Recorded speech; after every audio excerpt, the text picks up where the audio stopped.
Welcome to Buddha at the Gas Pump. My name is Rick Archer.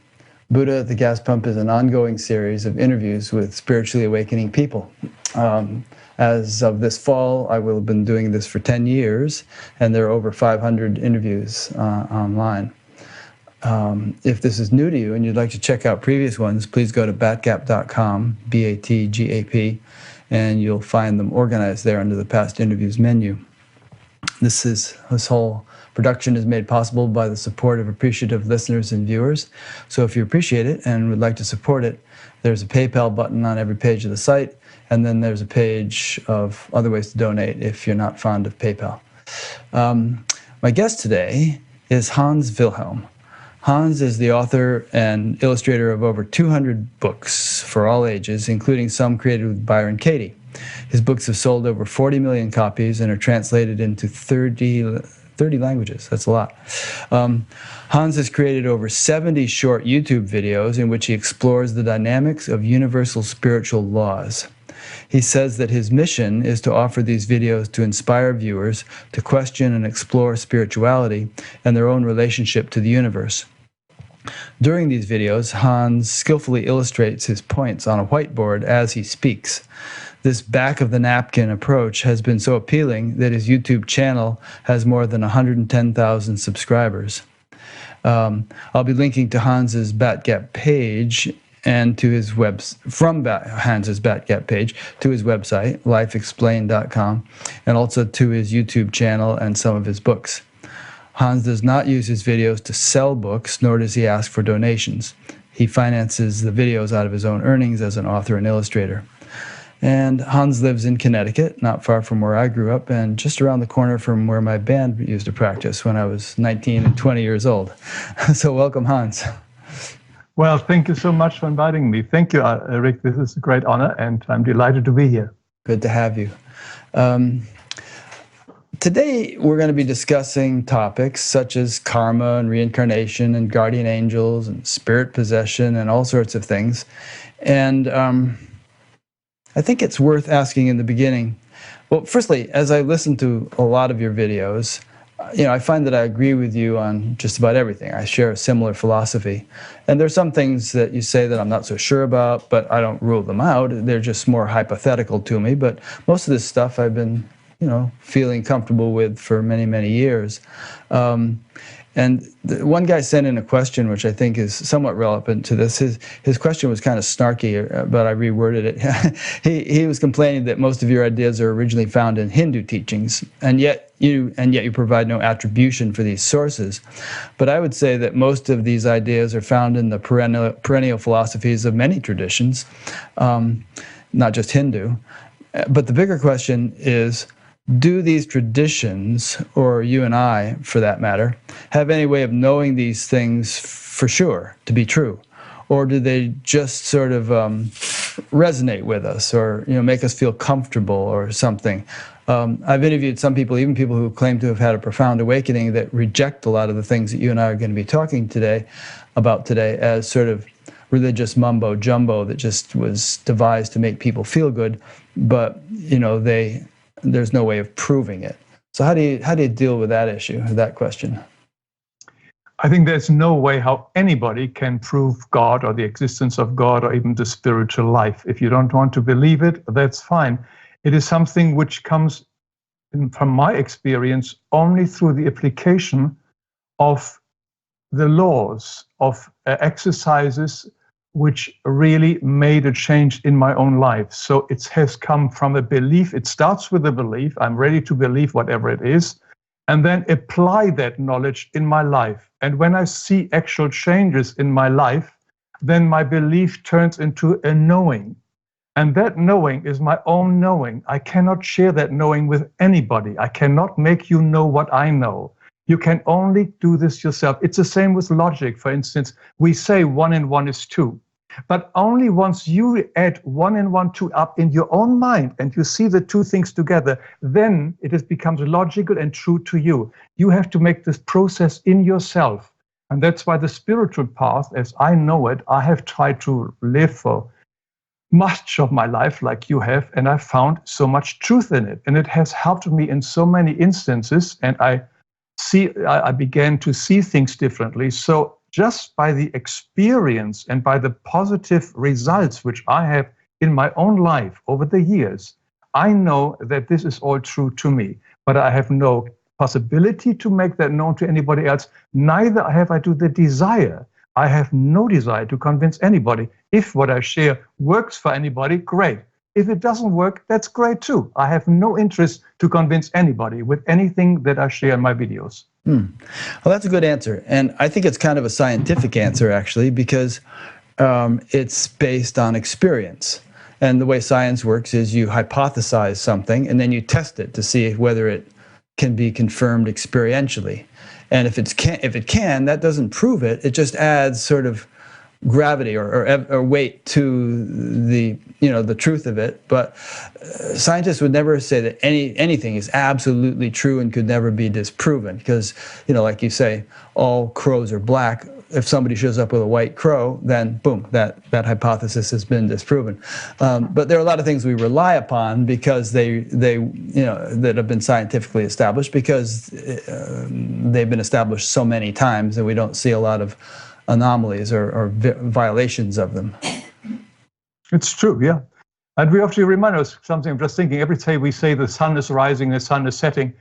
We know intellectually it's not true that the Earth is turning, but we have sort of see always the opposite and so on. So we continuously have to readjust our beliefs with reality. Yeah. And when I mentioned the perennial philosophy, a lot of different traditions which had no way of communicating with each other came up with the same stuff, like reincarnation and various other points that we'll be talking about today. And so perhaps, seers in all those different traditions had some deep cognitive insight into the way the universe works, into the way life works. And that's why they came up with the same notions, unbeknownst to one another.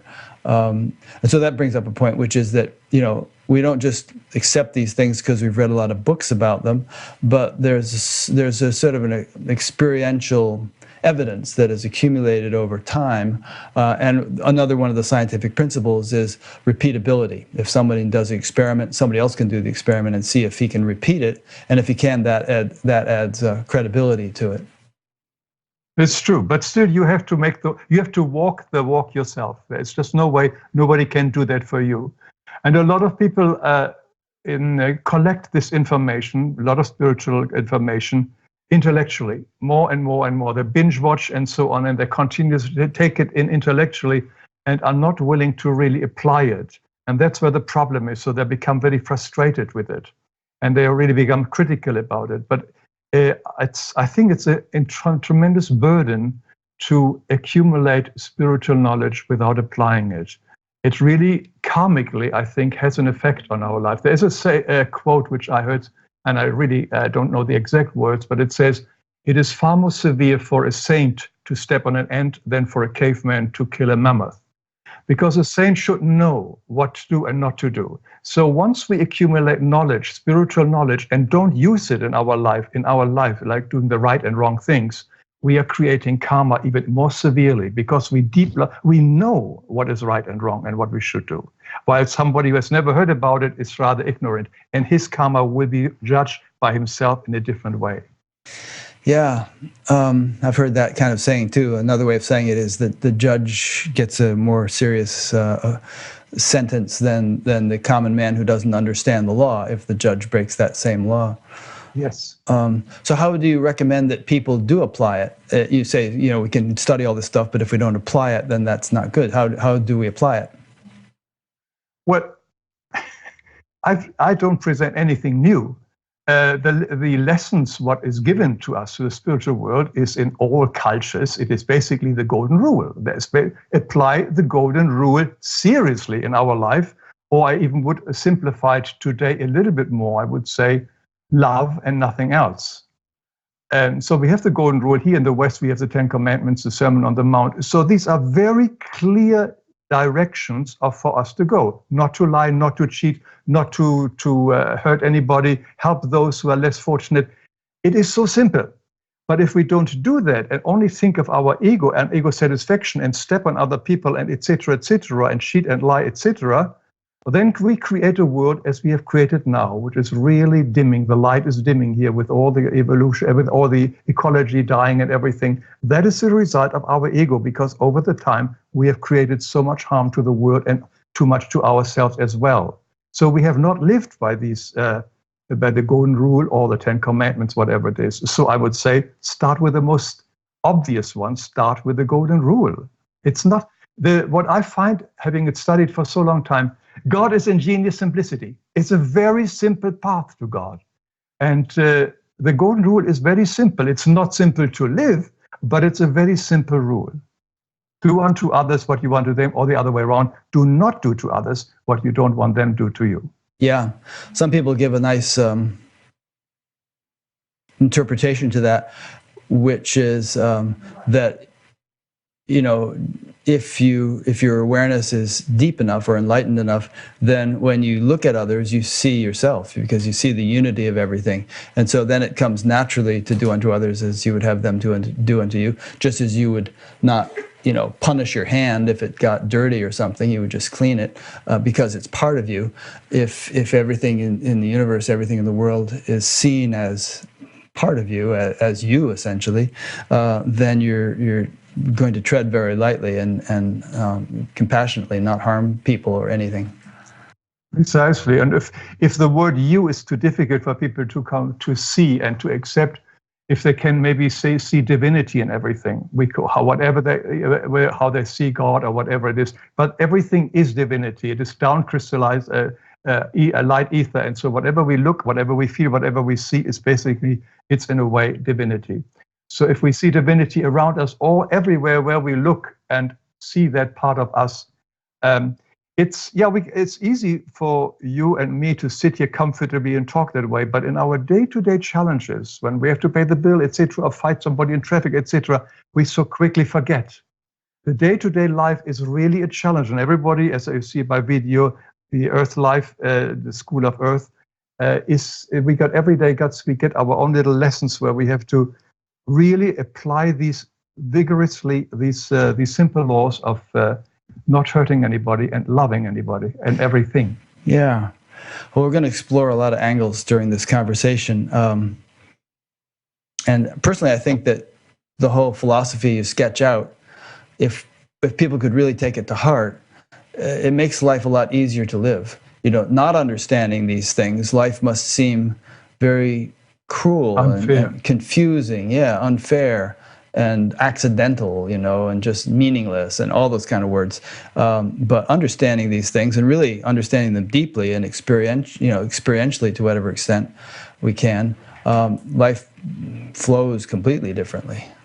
That's exactly the experience I had when I was in my early 20s and the first time had an encounter with the teachings of Edgar Cayce. And Edgar Cayce's teaching, which includes the reincarnation, and suddenly it was everything was suddenly overnight clear to me. Every question I had about why is there bad people and good people and rich people, poor people, sick people, healthy people, suddenly for the first time I was exposed to the teaching of reincarnation. I suddenly could put everything basically together, and I just continued. And that's why a lot of people, as you say earlier, they think I took it from the Hindu belief. No, it's not Hindu, it's Christian teaching, reincarnation. And I can be very honest, I have never studied Hinduism or anything, but I must say that 40% of my emails come from India, of my listeners. And for some reason, I must be saying the same thing, which is in their ancient teachings.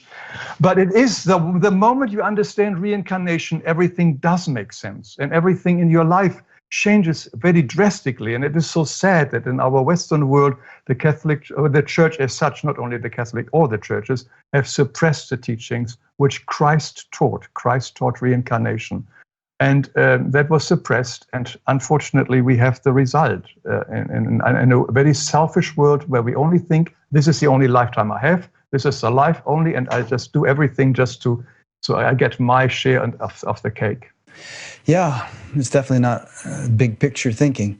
And since you said earlier, you know, well, we can't really prove any of these things to anybody, prove God, prove reincarnation.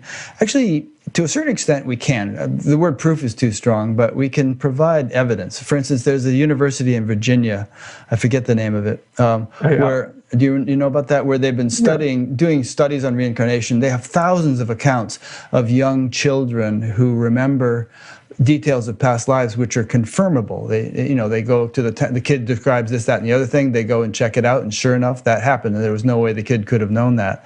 And even the notion of God. I mean, if you study physics, or if you study nature very deeply, you see an intelligence and an orderliness operant in all aspects of nature, which at least indicates that life is not accidental or random. There's some kind of deep intelligence of some sort orchestrating things. So it doesn't prove God, but at least it doesn't improve. It certainly doesn't improve the old guy in the sky with a beard God, but a more all-pervading, omnipresent organizing power of nature, something along those lines. It certainly indicates.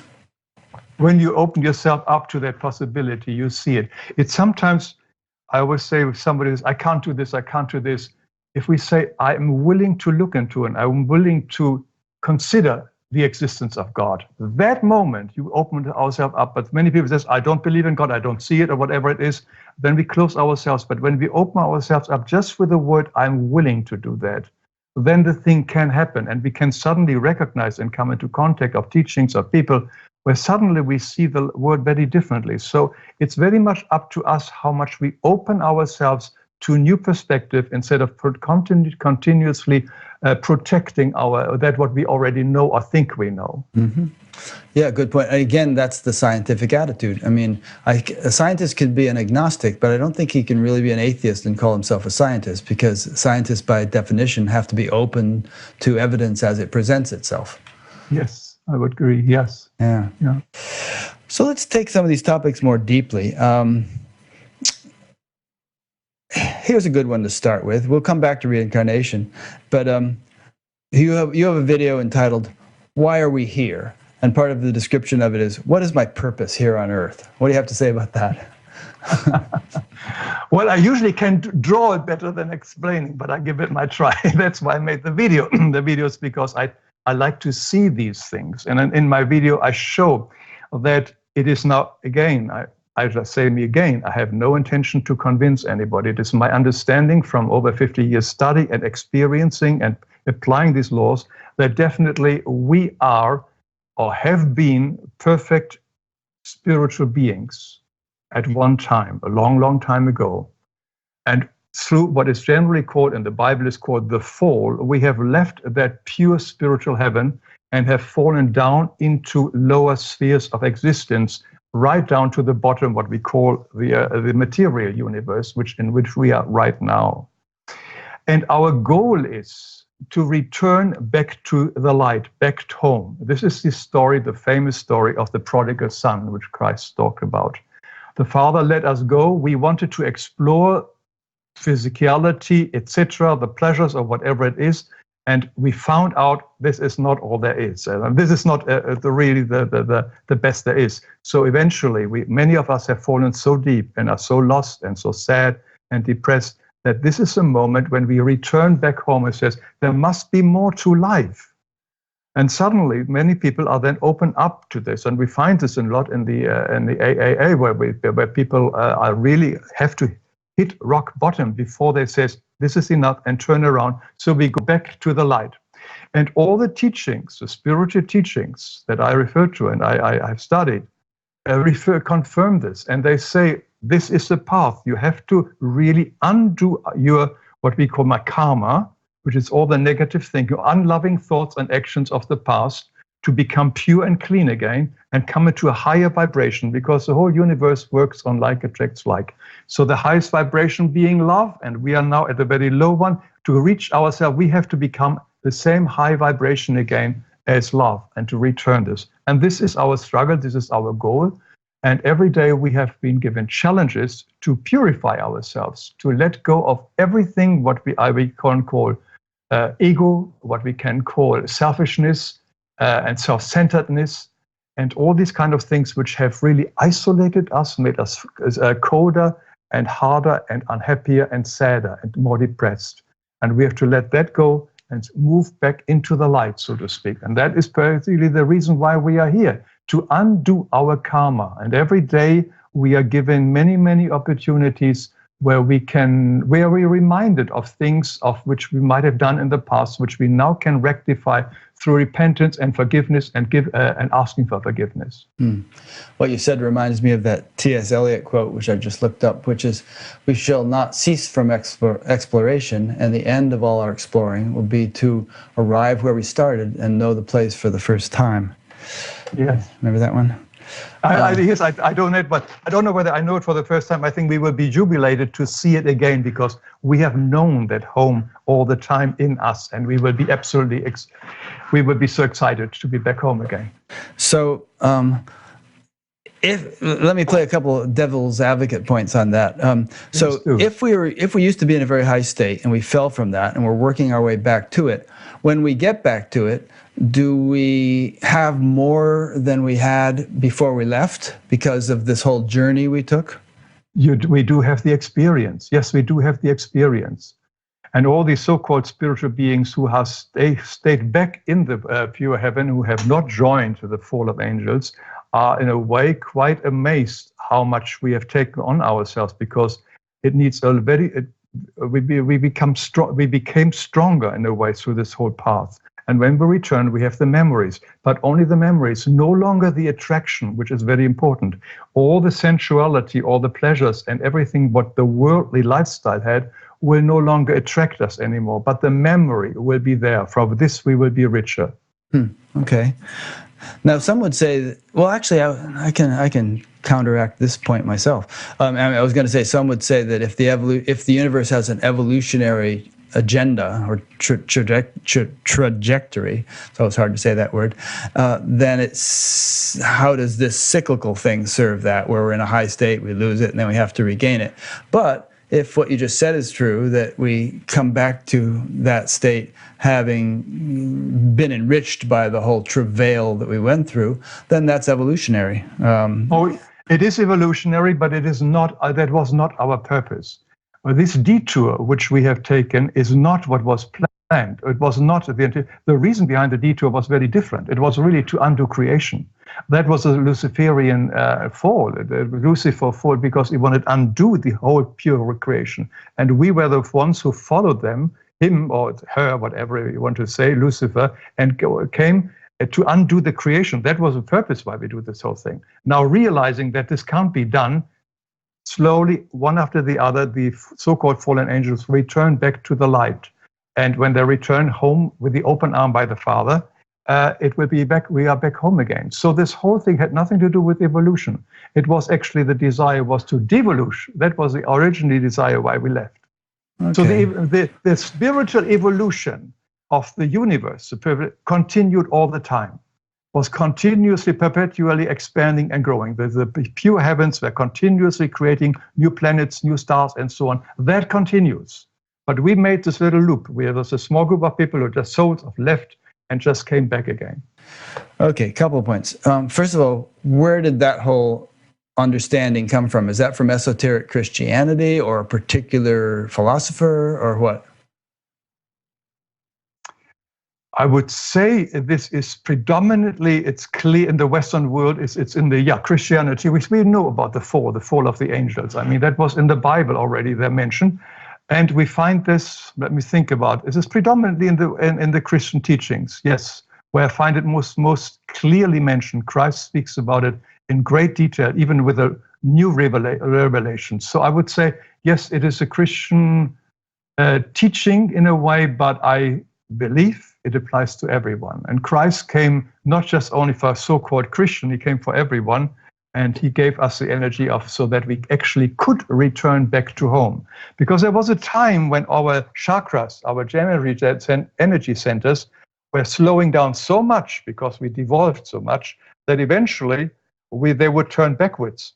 And that means that our soul would devolve. And that moment was the Christ intervention when that was stopped. So no soul can anymore devolve or go back into animal bodies or whatever. So everybody can move on. So the Redeemer deed of the Christ was for all not only the soul on earth, but in the 4 levels of the lower purification spheres. Okay. It's very easy if I show you in drawings, like in Well, my I've seen some of the drawings, yeah. And people can actually go and all these points we're talking about in this interview, people can go to your YouTube channel and see drawings about them. It sounds so abstract when I speak about it, but when you see it, it becomes very clear, to me at least. Okay. Yeah. Now, these days astronomers estimate that there may be 10 trillion galaxies in our universe, and by some theories the universe is infinite and therefore there are an infinite number of galaxies, and each galaxy has maybe 300 billion stars. And with the not the Hubble, what was it, there's I forget, one of the telescopes, they're finding that most stars have planets around them, and probably a good percentage of those have planets that could support life. So when we talk about a cosmology like you just sketched out, are we talking about the entire universe, or are we talking about our planet, which is a teeny tiny little speck of dust by comparison with the whole universe? Good point. Yeah. No, it applies to everything, to the entire universe, the material universe, which is a tiny universe. You're talking about 1 trillion galaxies. It's tiny compared to the real existence of the pure heavens. So we are talking about a very small material universe, but there are also semi-material universes above it and fully spiritual material universes above it. So the giganticness of the cosmos is enormous. It's beyond our comprehension. But most of these planets, etc., in all these spheres, or many of them, are inhabited by souls who are fallen through the fall of the angels. These are in the lowest purification spheres, and this which are outside of the pure heaven. So our universe seems to be gigantic, but it's only from our human mind. In truth, 1 trillion galaxies means nothing compared to the enormity of all of creation. Yeah, I mean, no matter how large something is, you can always add infinity to it, and all of a sudden it got a whole lot larger. And so when you mention Christ coming to do this or that, most people think of Christ as this guy who came to Earth 2,000 years ago. But again, Earth is just a little speck of dust by comparison with the whole galaxy, and that is a speck of dust by comparison with the rest of the universe. So does Christ have some kind of universal role, or is he a being that mainly concerns himself with our planet? It is what I was called the love energy in the God energy. The God energy consists of mainly of seven how shall I say, the aspects, which are order, will, wisdom, earnestness, patience, love, and mercy. And the love angle is the one from Christ. And this Christ energy, which I talk about, came through the being of Christ into the planet Earth, but it was the energy which he gave to all souls, fallen souls, went through all the trillions of cosmoses, etc. Again, it's an amount which is difficult for us to comprehend, but all these souls in the lower 4 spheres were touched by this, and so that they could no longer degenerate. So you could say that the Christ energy is a universal thing, the way gravity is universal, or electromagnetism, and that various beings could come to various planets to channel that Christ energy for the benefit of the inhabitants of those planets. I think the possibility, yes. Yeah. I only know about Jesus of Nazareth happened to come here, but there could be Zorg of such and such on that planet. I only can speak about this one. Yeah, it's possible. Anything is possible. Okay, good. So we've used the word karma, and I've had people come up to me and say, there's no such thing as karma. How could there be karma? How do you explain? I think everybody has a rough idea of what karma is supposed to be, but let's talk about it a little bit and try to explain the mechanics of how it would work, or how it does work, if we accept that it does.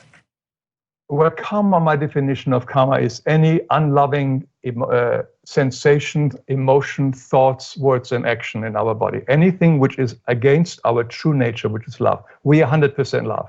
Every time we acted against who we are, to our thinking, feeling, speaking, acting, we are creating a shadow. We can call it, our soul is burdening itself with a shadow, we can call it karma.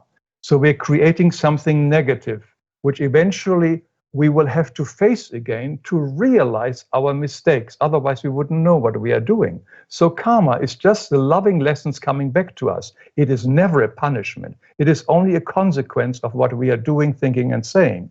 So it is only a mirroring of what we have been doing to other people or to ourselves. And it just shows us to please don't do this. Love yourself, love everyone, love everything. That is a message of karma. And whenever we do something negative, it is stored, this action, let's say, in many ways. It's stored, of course, firstly in our soul, which is like a computer recording. Then it is in our body. Then it is also stored in the Akashic records, which surround our planet Earth, where everything is recorded, all our actions and emotions, whatever happens here on Earth. And then it is stored also, most importantly, in the repository planets of the material and semi-material universe. And here, these planets of same vibration are uploading continuously, like the cloud program, all these so-called negative karma. And eventually they have to unload it again, or through constellation, then the karma comes, when they change a certain kind of constellation or situation, then the karma comes back to the sender. So the karma is stored mainly in these planets. And right now we are reaching here in planet Earth a time when a lot of these planets and stars are ready to upload a lot of stuff, because we are really getting rather a tough time for many people here on Earth. This is created by ourselves. Nobody did this to us. We created it ourselves. And if anybody wants to point on past presidents or governments, we must not forget we have been here many, many times before. We personally have co-created the situation we are facing in the planet right now. So this uploading may come down in very difficult times, but it is not punishment again. It is for us to undo what we have created. We can either experience the karma, like if I rob you, I might get robbed again from someone else or from your future being. Or we can also do the other through the more sensible thing. We can go and ask for forgiveness and forgive and repent our action and no longer do it. That is the real healing things. So then the karma eliminates and this disappears and is gone. I should add that the word karma comes from a Sanskrit word, and it basically it is a Sanskrit word, and it basically means action. And so it's not necessarily negative. There's also positive action and good karma generated through positive action. Just to sort of complete that point. May I interrupt? Yeah, sure. Mm-hmm. This is the point. I respect your view. This is the one thing where I disagree, because there is no need for good karma. When you do something loving, this is your natural being. There is no karma. Love loves. And if I love, I don't create karma. I'm just my natural being. The sun shines with the sun rays. It doesn't create karma by shining. We are like a sun. We are sun, we are love. And when we love, we are just ourselves. We don't create anything, any karma or anything. But if we are against our true nature, then, only then. So I know a lot of people say there is good karma, but good karma is something which the author says is something good that comes back to us. But once we are loving, the word comes automatically lovingly back to us. It's not that I've sent something loving out that comes back to me, but the love that I sent out responds to other people's love. So automatically, I am in a much more loving atmosphere. By me being loving, it's not good karma coming back. It's just the other love from around me coming back to me. But negative karma is something which I have to face. So I accept your viewpoint. It's just not that I share that particular point. Well, some actions are more binding than others, and generally actions that violate, we could say, natural law, or violate the spiritual laws, they bind us more tightly, and other actions can be more liberating. And so, traditionally, it's understood that everything has a ripple effect. We're like transmitters, and we're transmitting various kinds of vibrations or influences, positive or negative, and they influence everything, and the influence is reciprocal. It does come back, but usually karma has a negative connotation because it refers to bad stuff that happens to us. But but anyway, that's the traditional understanding. I don't need to argue for it. No. That's just That's just the way it's generally understood. And it can't be that we could do anything which wouldn't have an effect, because everything is interconnected. So every flap of a butterfly wing, every blink of an eye has some kind of influence which interacts with everything. The whole universe is infinitely correlated. But let's shift the question a little bit. You mentioned the planets, and I just wanted to say that the influence of planets on people couldn't possibly be gravitation or the light that reflects off them, because those forces are too weak. But I interviewed a guy named Prasanan, who's a Jyotishi, a Vedic astrologer, and in that interview, if people care to check it, there's a really good explanation of the mechanics of how the planets, as understood through Jyotish, could be so inextricably aligned with what happens to us in life. If anybody really wants to explore that, and maybe Hans, you'd like to elaborate on it yourself.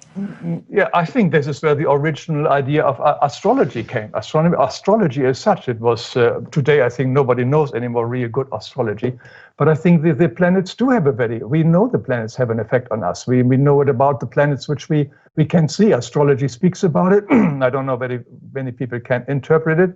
But yes, the planets have a tremendous influence, but the reason why they have an influence is karmic reasons, and not because they're suddenly located in this house and that house, whatever in the astrology chart. They are there for a purpose, because we now have to learn that lesson. And when we incarnate and we have a certain chart of our planets, etc., that is our sort of message. That is our task here, maybe our task, what we have to do in our life. But as I said, I do not believe in today's understanding of astrology. But originally, I'm sure that people, when they were more in tune with nature and with life, definitely could really read the planets much more than we can do it today. Yeah. There's a whole explanation of Jyotish versus Western astrology and the mechanics of each and how they work, and we won't really get into that here. But some people are actually pretty good at it. At least this fellow I mentioned that I interviewed, we've had our chart done by him a number of times, and it's quite accurate. In any case, let's get back a little bit to the notion of reincarnation. Just one more. A question came in from someone named Leslie in Florida, who wants to know, can one of your soul groups refuse to return and reincarnate with the group? And so that introduces the concept of soul groups, which we haven't really talked about. Go ahead. I'm not totally sure whether I understand her question. Well, I guess she says, there are soul groups. Sometimes people say, well, these people are like, my friends and my family and this and that. They're all part of one group. Yes. I guess she's saying, can an individual who's part of the soul group say, heck no, I'm not going with you guys, I'm staying here, and refuse to reincarnate with the group? I think the answer is very simple. I think it depends on what kind of love level they are. If they're on a low love level, on a lower level in the astral field, and of course every egoistic or selfish thought has its own. Once they are higher, they will really think for everybody and not just for themselves. So I think that it depends on what kind of frequency the soul is. And I think this brings up a very important point. It is true, we incarnate usually in groups of souls with whom we have got some karma to undo. Or achieve something. It does not necessarily be only karma. So our parents, our brothers and sisters, and even we plan to who will be our children to come through us once we incarnate. So yes, there's a big planning going ahead before we incarnate, and that we do as a group. And this is where the trouble sometimes comes, which people forget. We, as human beings, can interfere with whether or not one of these souls can come here. And that interference is called abortion. Then we kill that person's opportunity to join those with whom he or she has made a contract to experience this life together. I was going to ask you about abortion because you talk a lot about death and dying and birth and what happens to the soul before birth and all that, and I guess there's a question of, and I think you talk about that in your video entitled "The Soul of a Baby." Uh-oh. What's that? Doesn't matter. Oh, you're disconnected. No, we're here. I'm I hear sorry. You. I hear you. I see you. Okay. Oh yeah. Okay. Now we're back. We're not just. It's just a hiccup. Okay. So you have one video called "The Soul of a Baby," and your commentary on that, your description is, "Who is the soul that enters the body of a baby at birth?" Which implies that the soul doesn't enter until birth. And so I think abortion is very big in the news these days. The Supreme Court's going to be considering it soon. A lot of states are making it very difficult in the U.S. And I think a real key question is, well, when does the soul actually enter the body? And until the soul has entered, is abortion really that big a deal? Afterwards, it would seem to be much more, egregious an action. What do you think? Well, I think I gave part of the answer already. It's not really important when the soul enters the body, which is right at birth, when the first breath takes place. The question is, how much damage or how much harm do we do for a soul which has now spent eons and eons to prepare the special arrival and interact with souls which knows will be my future wife, my future children, and so on, etc. And suddenly somebody says, no, you can't do it anymore. So that is, I think, the real dilemma we are having here. And I'm very careful to speak about abortion too much because I'm a man, and I don't know what situation I would be if I find myself in an awful, difficult situation. So I'm very hesitant on this one, but I just like to let people think about the situation that the soul which came or wants to come comes with not only a full own agenda, but also with the desire and wish and meet all the other people. And not only the other people also waiting for the soul to incarnate so that they can also clear up their own garbage from the past. So you're not only affecting the soul, you're also affecting everybody in the, or as this lady called, soul group before, who will now no longer be able to interact according as they had originally planned. So it is a very, very complex thing, abortion. And the soul, it is true, it immediately connects with the embryo when the egg starts to develop, and it tries it out many, many times during the pregnancy to see what that fits. It may change the genes so that it gets just right, but the real connection is at death. But as I said, at birth. And but the other thing, so in a way, the scripture says here, abortion is in a way death, I would say, is killing in a way, but it's not because of the soul's connection. It is because one soul's life has been really, really screwed up. It's very different now when a baby is born, breathes, lives maybe for a week or two, and then dies. That is a very different story, because that is usually something which the soul had planned, etc. That is usually part of a karmic response here between the parents and the child.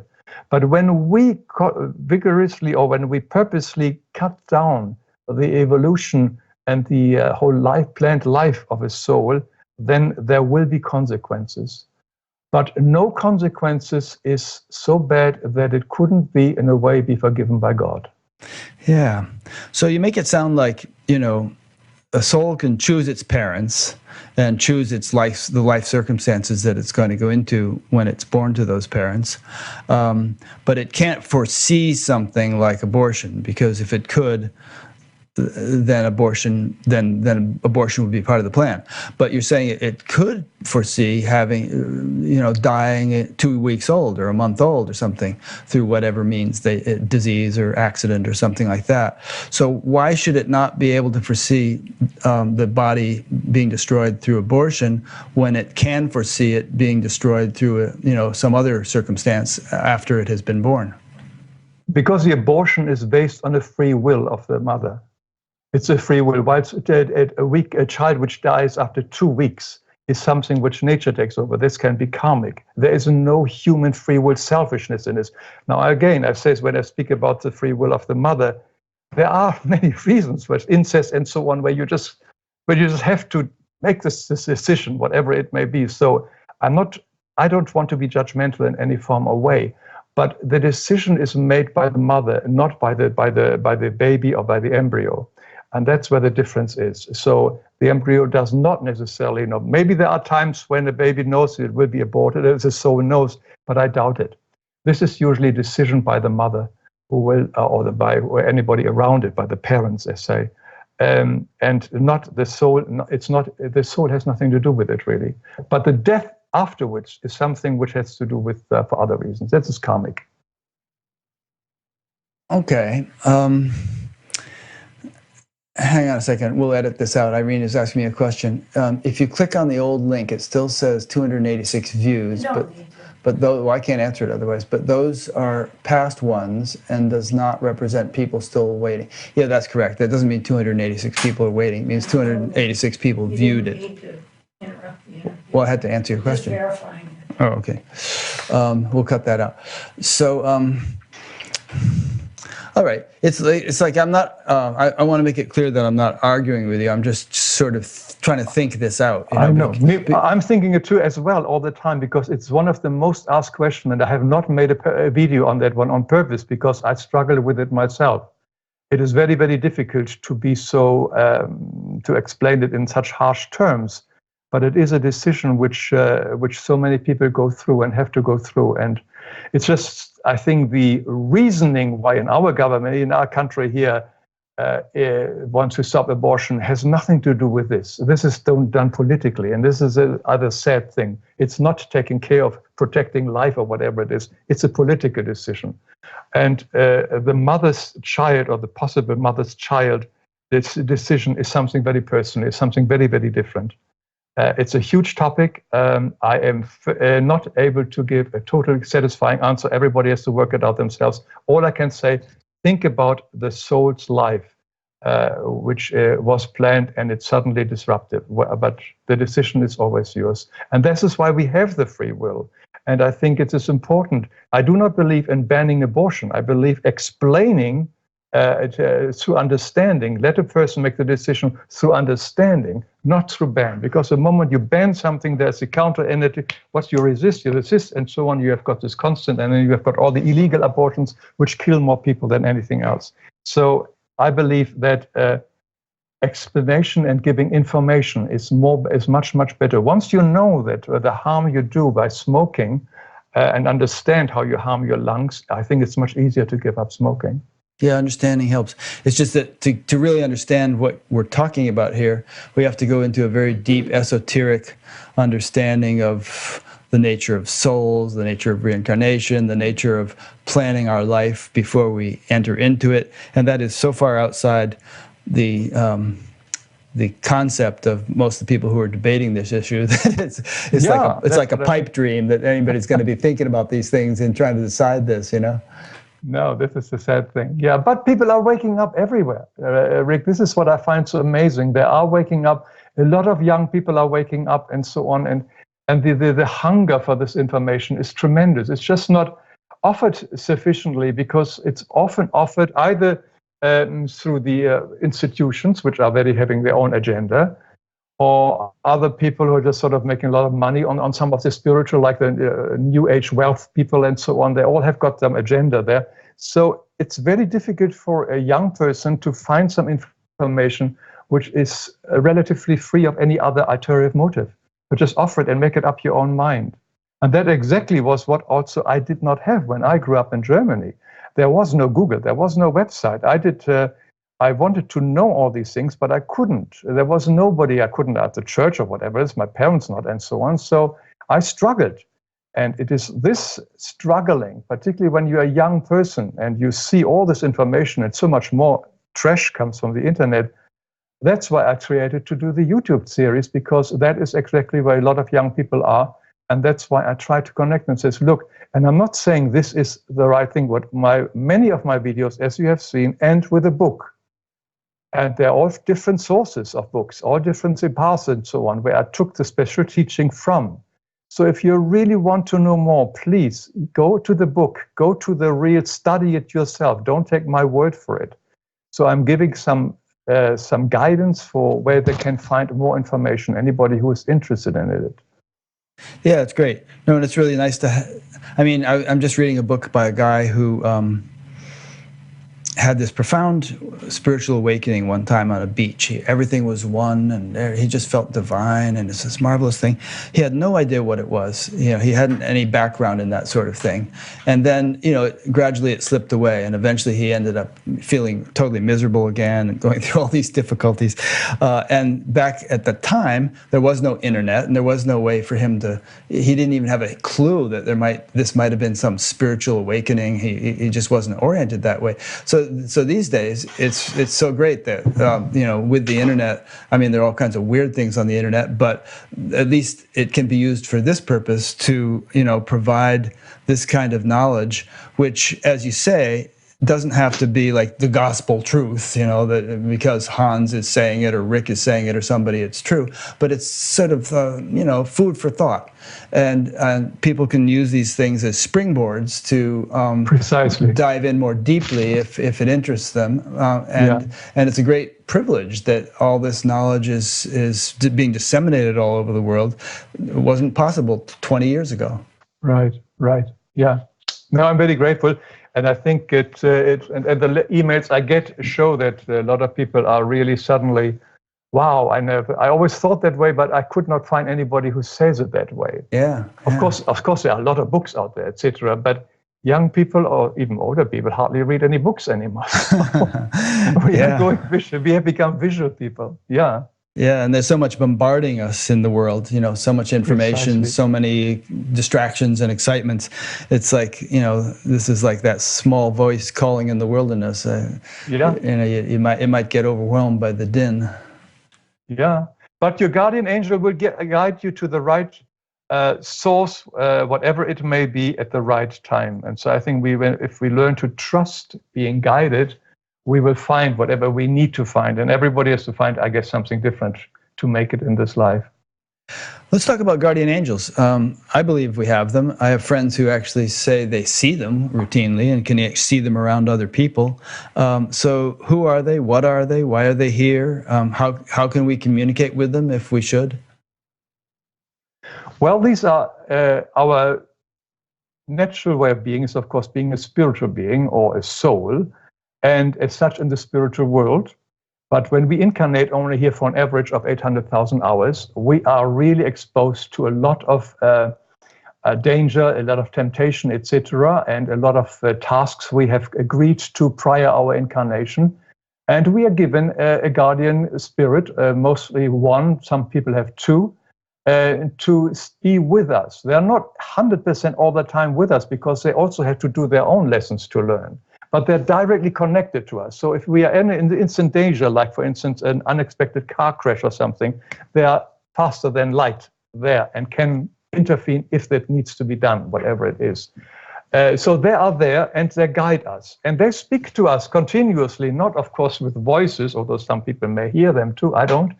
But they do speak us with our consciousness. They speak us very much with our solar plexus. When we are doing something which we know this isn't quite kosher, this isn't quite right, etc., we have got this uneasy, queasy feeling. This is usually a message from our guardian spirit which says, be careful, don't do this. Now, this may be exciting for some people. I especially want to do it because I have this rather funny feeling here. But so we do have communication there all the time with our guardian spirit. And our guardian spirit cannot communicate with us if we are in deep anger or upset or hateful thoughts. Then we are sending out negative vibration of such intensity that our guardian angel has to remove himself from us for a while until we have calmed down. So whatever our thoughts and our actions are very important, and they have also to do with how close we can be with our guardian angel. The guardian angel is there basically to help us to fulfill the tasks which we have set out to fulfill in this particular lifetime in a way that it more or less goes the course we had laid out. In my video, I show that I see our future life before we incarnate like a riverbed, sort of winding, and there are some rapids in it, there are some waterfalls, some goes fast, some goes slow. And our life is full of these little challenges, a little unevenness, etc. And we have to swim through this river until we reach our end in this lifetime. And our guardian angel makes sure that we keep our boat sort of halfway on track. Because the life outline that we have agreed to prior our birth is only, how shall I say, it's not 100%, it's a suggestion. This is how it more or less will be or should be. And here are the danger points. Here you have to be careful. You're meeting this person and he will challenge you. Here this different. Here you come temptation. Be careful. So we agreed to all this. And hopefully we swim according to, with the guidance of our guardian angel, which is basically through our good conscience, if we want to say. So with what we do it from a good conscience and living by the golden rule. So here's a few quick questions about guardian angels. I'll ask 3 or 4 questions and you can give an answer to them all.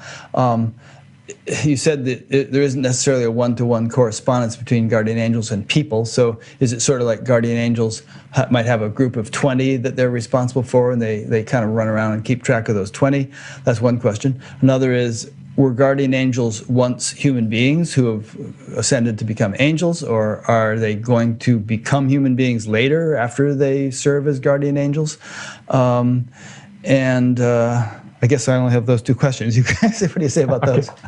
So the first one is, yes, the guardian angels, like every spiritual being, is taught by higher beings.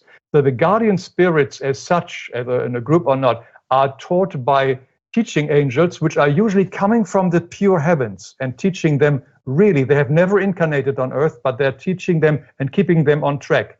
So every soul has got teaching angels according to the levels where they are.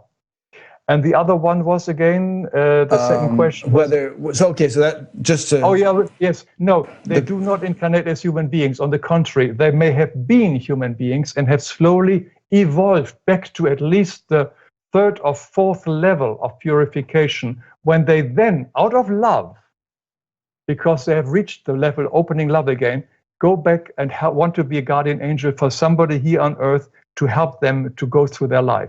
So this can be, not everybody has been incarnated here on earth. They can be incarnated on other planets or even not incarnated at all. But they are not the ones going down to later become a human being. It's somebody who already is higher than a human being. Okay.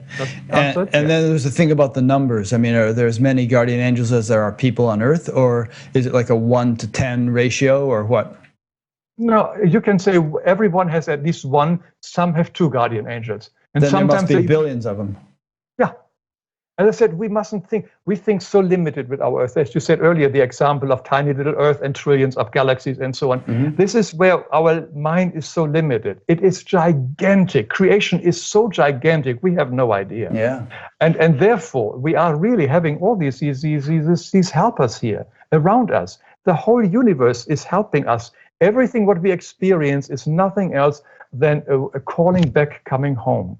Everything is here medicine to help us to heal ourselves. So every person we meet is there as an angel basically for us to bring us home. Every challenge we have is a challenge to bring us home, to bring us higher into a higher vibration of love again.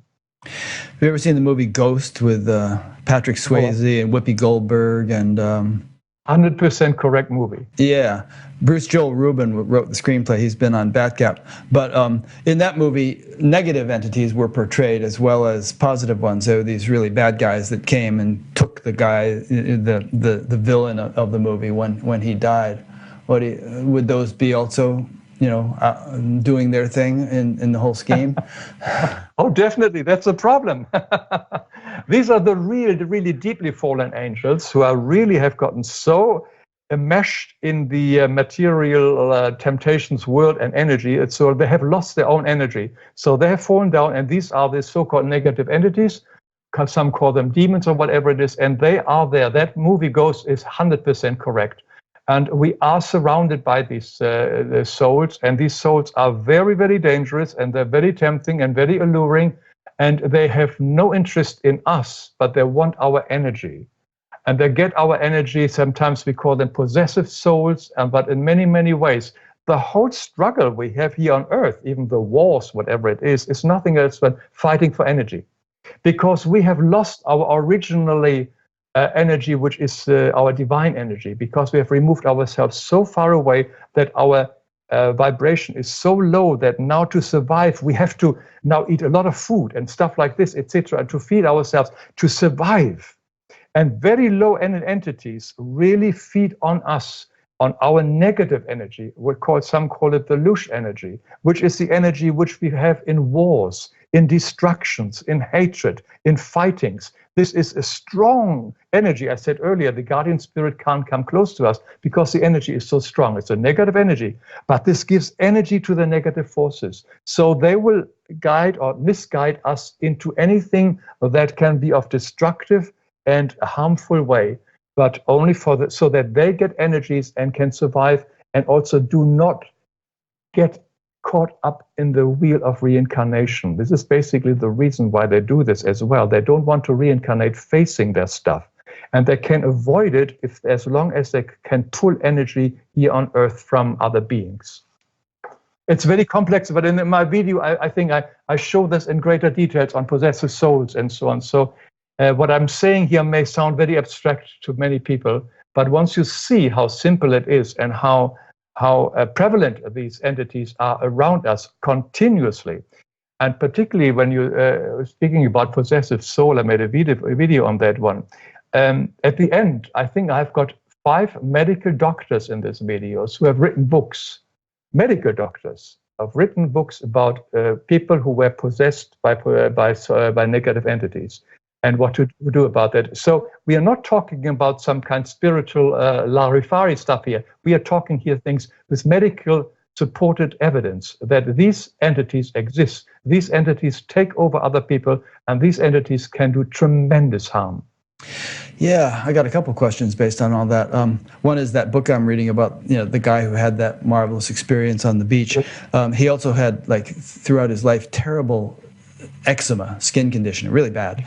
And at one point after he learned to meditate, his life started to change really profoundly. And at a certain point, he experienced this thing coming out of him, a homunculus, he used the word, but something that had been possessing him. And it was somehow expelled by the influence of his meditation. And then things started really improving for him. So I know this sounds kind of superstitious to some people, talking about being possessed by negative entities and so on. I've had experiences myself of things attacking me and also being released from me that make it very real to me over the course of my many years of practice. I think there is something to it, but to understand it necessitates understanding that there's a subtler realm that we don't perceive with our earthly eyes, and there's stuff going on that realm, as you've been saying, and as you say in so many of your videos. If you can kind of grasp that concept, then this other stuff begins to make more sense. Yeah, and actually, if we could really see how busy, when we go to a city like this and see the real human beings there and all the other spirits around it as well, we will be sort of shocked. People who have got the gift of seeing spirits will be shocked as you see how much negativity, particularly in cities and so on, or bars or whatever it is. It's enormous. It's enormous. The quantities of negative entities which are here to have nothing interested. I see them very similar like the mafia. They just use you as long as you can, and when they are not interested, they drop you like this, and then you're sort of kaput or finished or dead or sick or whatever it is. So that is a very severe, and as you say, most people are not aware of it or can't even imagine it, but it is real. And there's a lot of people playing with this field, and I'm one of the few people who say, be careful what you do when you do things like going to seances of Blanchette or even astral traveling and so on. These are the areas where you can really get into and attract people or souls of such negativity that you have no power to conquer them. So I would stay away from all of this, and I would sort of, as much as I can. And also anything which you feel are dark areas like bars or whatever it is, in a very where a lot of drunkenness is or whatever happens, etc. And also, I made a video of being careful, even go on graveyards. Now, it sounds crazy, but graveyards are full of spirits. They are not always evil or negative or whatever. They are usually lost. They are usually caught up in the belief that they wait for Judgment Day. They are very brought up in this religious teaching, and they are sort of waiting there for Judgment Days forever after, and eventually they can cling on people as well. But anyway, that's another story. No, it's interesting. Do you think that do you think that by the way people behave, they can make themselves more vulnerable to these things, or the opposite, that they can build up a sort of an invincibility against the influences of these things? So, like, for instance, if you take a lot of drugs or drink or whatever, you're making yourself vulnerable and susceptible to these negative influences. On the other hand, if you do the opposite of that kind of stuff and live a healthy life, then although these things may be around, they really can't bother you, because you have kind of there used to be a toothpaste ad where it was like an invisible protective shield that the bad stuff couldn't get your teeth because that shield was there. Sure, you said it. The thing is, the negative force can only do something to us if something similar is already in us. It has to be. Everything works on the law of like attracts like. So the negative force can only harm the person who has got some similar weakness, desire, whatever in it as well. So if you do not have any of that, and if you are pure of these things, they cannot do anything to you. So you're right. If you live a more positive life and a healthful life, less chance for anybody to do anything to you. But if we are having extreme negative thoughts, or angry, or grumpy, all this kind of negative stuff can attract, because we mustn't forget, these negative souls can see our aura. We can't. I can't see your aura. Many people can see aura. I can't see anybody's aura. But they can see our aura. They immediately see what we are thinking and what we are feeling. And if they are going out on hunting, and says they immediately see somebody by what they're sending out, where there is something they could link into. So we are continuously sending out our how we feel, or what we sense, of what, etc., through our aura.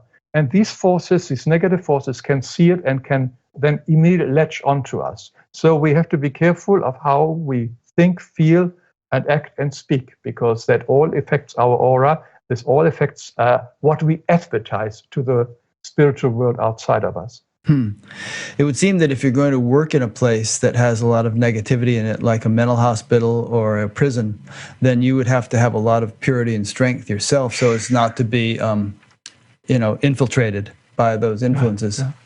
Yeah, it's very challenging. Yeah, you better do. You better protect yourself. I mean, there are always these exercises, put your light around yourself and things like this. But the best thing has to come from within. The outer light surely can help, but it has to come from within. You can purify yourself as much as you can from within. Yeah.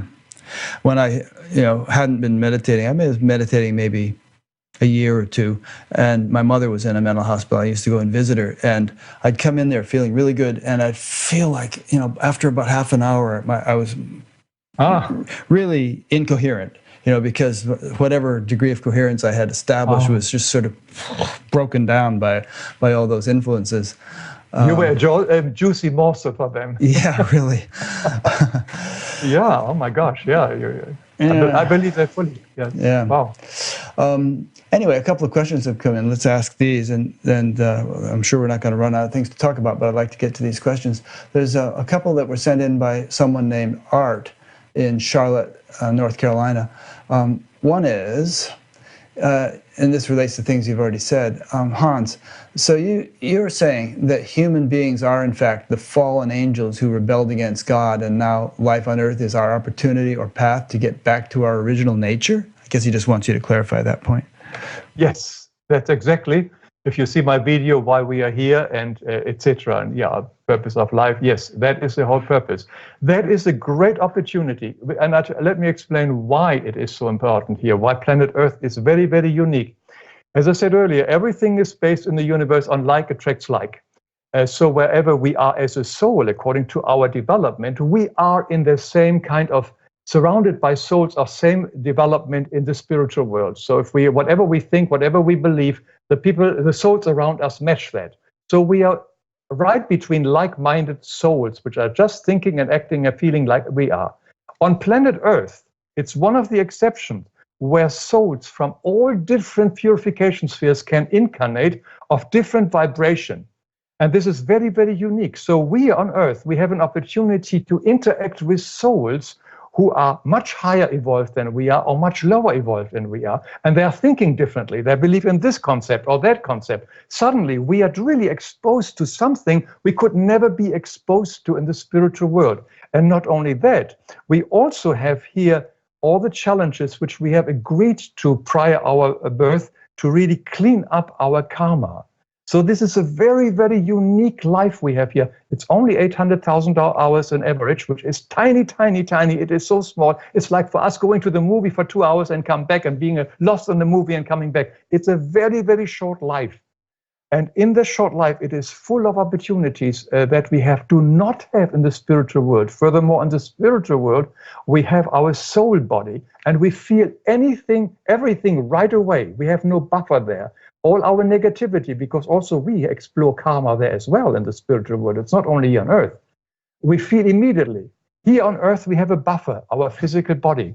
Our physical body really can buffer all the pain. We can take drugs, we can go to medical doctors and so on. So whatever we experience, we can manage much, much better. So being born on planet Earth is a tremendous gift. It's a very, very difficult task to live this life here. But it is a tremendous, tremendous gift. And souls try very, very hard to incarnate here on Earth. There is a tremendous rush to have this exclusive opportunity. It's like one of the Ivy League colleges. But there are not enough babies born to incarnate, let all these souls come in. But this is, as I said, a lot of people are tired of their life. And I fully understand that. I think every human being, or one time or another, goes through this period. But when we understand that this is an extraordinary privilege to be and experience this here and gives this opportunity, and also all the teachings which we can have here, it is incredible. See, when we are, for instance, let's give an example, when we are in one certain kind of a religious group and very intense believer here on Earth, and we believe this is the right way, and our whole vibration becomes we are this religious group, then our soul will also incarnate to similar religious believing souls in the spiritual world. There is no growth happening there. We are having the same stupid lessons learning there, which we don't have here on Earth. So here, Earth is absolutely unique. So this is one of the great, great opportunities. And the School Earth is one of my favorite videos as well, where I explained it that we every day, every minute, from moment to minute, the planets are downloading our karma and our opportunity so that we continuously having challenges and tasks to do. It's fabulous. Of course, even here on Earth, people manage to isolate themselves and just hang out with the people who think the same as they do. In fact, not only in terms of religious things, but even political things. There are certain people watch Fox News and certain people watch MSNBC, right. And it sort of just reinforces your own way of thinking, you know? Yes, yes. But if for the acquisitive mind, there is a lot to be found. We can see, but there are still things happening around us. And we have this opportunity. Anyway, this is still, even if we are always locked in our own belief system, there is still so much around going on here that the spiritual world cannot give us on our path of purification. Another question from Art in Charlotte, North Carolina. Hans' knowledge is refreshing and has me looking at the Bible with very new eyes. Would you say that the Bible has been manipulated by man? I ask this because I wonder now, which parts do we believe and how do we determine which parts are right? I think there is very little doubt that it hasn't been manipulated tremendously. But I would say, read the Bible for whatever purpose you want it, but take the essence. And the essence in the Bible is the Ten Commandments and the Sermon on the Mount. Anything else, you can read what you like. People have changed it, whatever it is. But take these two things to your heart. And that is really the important thing. Because if you are taking certain passages from the Bible, this, etc., and start arguing with other people about it because this God means this or God means this, it doesn't get us much. Take the Ten Commandments and take the Sermon on the Mount and find your own God. God is not in some churches or in heaven. It's only in us. And this is the key. We have to find the God in us. And the God in us will be the guiding light, the guiding energy in our life as we go on. And when we open ourselves up for that, we don't need much of the Bible. But if the Bible gives you comfort, please read it. But do not believe that every word is on Christ. Because I have a very interesting thing. I was a while here with Quakers, together with the Quakers, and we were in a Bible study. And so we took sentence by sentence from the Bible. And I had my German Bible there from Luther country, and it was something totally different there. They're the same Bible, and we couldn't believe it. So they have got two different versions, and of course, all the Bibles have different versions anyway, King James or whatever it is. So don't stick to the word. Stick to the meaning. Get the meaning of the words, but not to the word. The word kills, as the Bible says, probably. Yeah. Well, not only that, but nobody wrote anything down for a couple 100 years.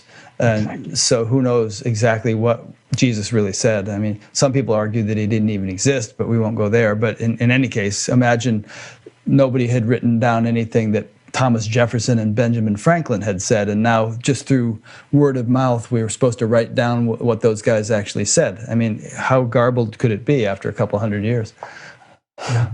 Yeah. But I like to say, from my own experience of having read many, many spiritual books, there is one book which I may mention here, may plug it. It's not my book, that's why I can do this. But it is one which I found, I'm just reading it for the third time. It's called The Cosmic Teaching by Jesus of Nazareth to his disciples and those who could grasp it. It's a very thick book. It is on my website under recommended books. You just click on it, you find it. That is a direct channeled material from Christ, as I understand it. And the lessons and the clarity of that book is just mind-boggling. Whenever I read something like this, so clear and so helpful, that I just feel, why go back to the old texts which have been manipulated? Because God speaks to us all the time, within to us as well as to prophets and to people who had this inner word and speak all the time. He did not hide himself, because he is a loving father. He doesn't send his kids off eons ago and then come back whenever you want to. No, he continuously speaks. God never stops speaking to us, and he speaks to us directly in our heart. Good. I think people who are listening, at least to the live interview, will have heard our dogs bark.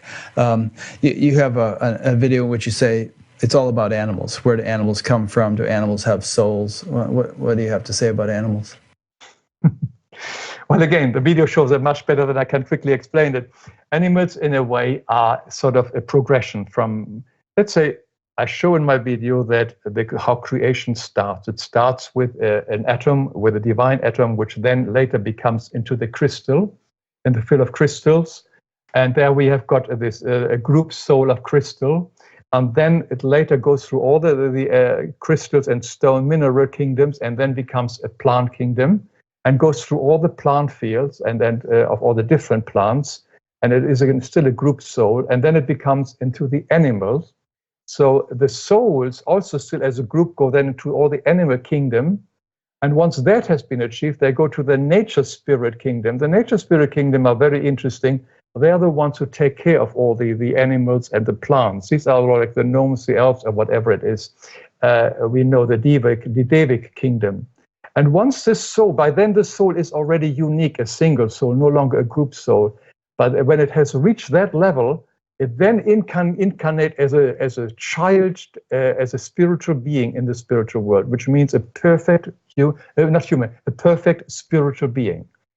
And that is what these spiritual beings are, the ones which populate the spiritual homes, our true home. And this is what we are in truth. All the time, this is all etherical out of ether. These are all of light ether. They do not eat, they do not do consumption, they do not have organs like we have. But all these beings are actually created slowly and evolve from step to step. There is no such thing like the fittest, survival of the fittest like Darwin. It is evolving, slowly evolving up higher and higher. So we and the spiritual beings, some of them like you and I and everybody else here have incarnated here on earth. We are some of the fallen ones. And we also got the animals. The animals joined us because human beings or spirits cannot live without animals. Animals can live without us, but we cannot live without them. Like the beasts, if there would be there, not here on the earth, we would die. Our human beings would die out within a few years, as Einstein said. So we need the animals, but the animals don't need us. So the animals are basically earlier stages of ourselves. They are our little brothers and our little sisters, exactly like little brothers and sisters who are a bit younger than us. They are the same kind of energy. They are on the way to become spiritual beings like you and me. So when we kill those, that's not nice. You don't kill your brother and sister. So therefore, it is much healthier to live a more vegetarian or vegan lifestyle, because the killing of an animal is really like killing your brother and sister. It's just logical, because it's not making it up, because we have gone through this whole phase. We have been everything, and the animals are on the way, and the animals look up to us. For them, we are these wonderful creations. We are God's children. We are divine beings. So they look up to us. And what do? We kill them, we murder them, we experiment on them, and we do horrible things to them. So I like to just open up the possibility for us to look at animals differently, not as some kind of thing which nature provides for us, but as our little brothers and sisters.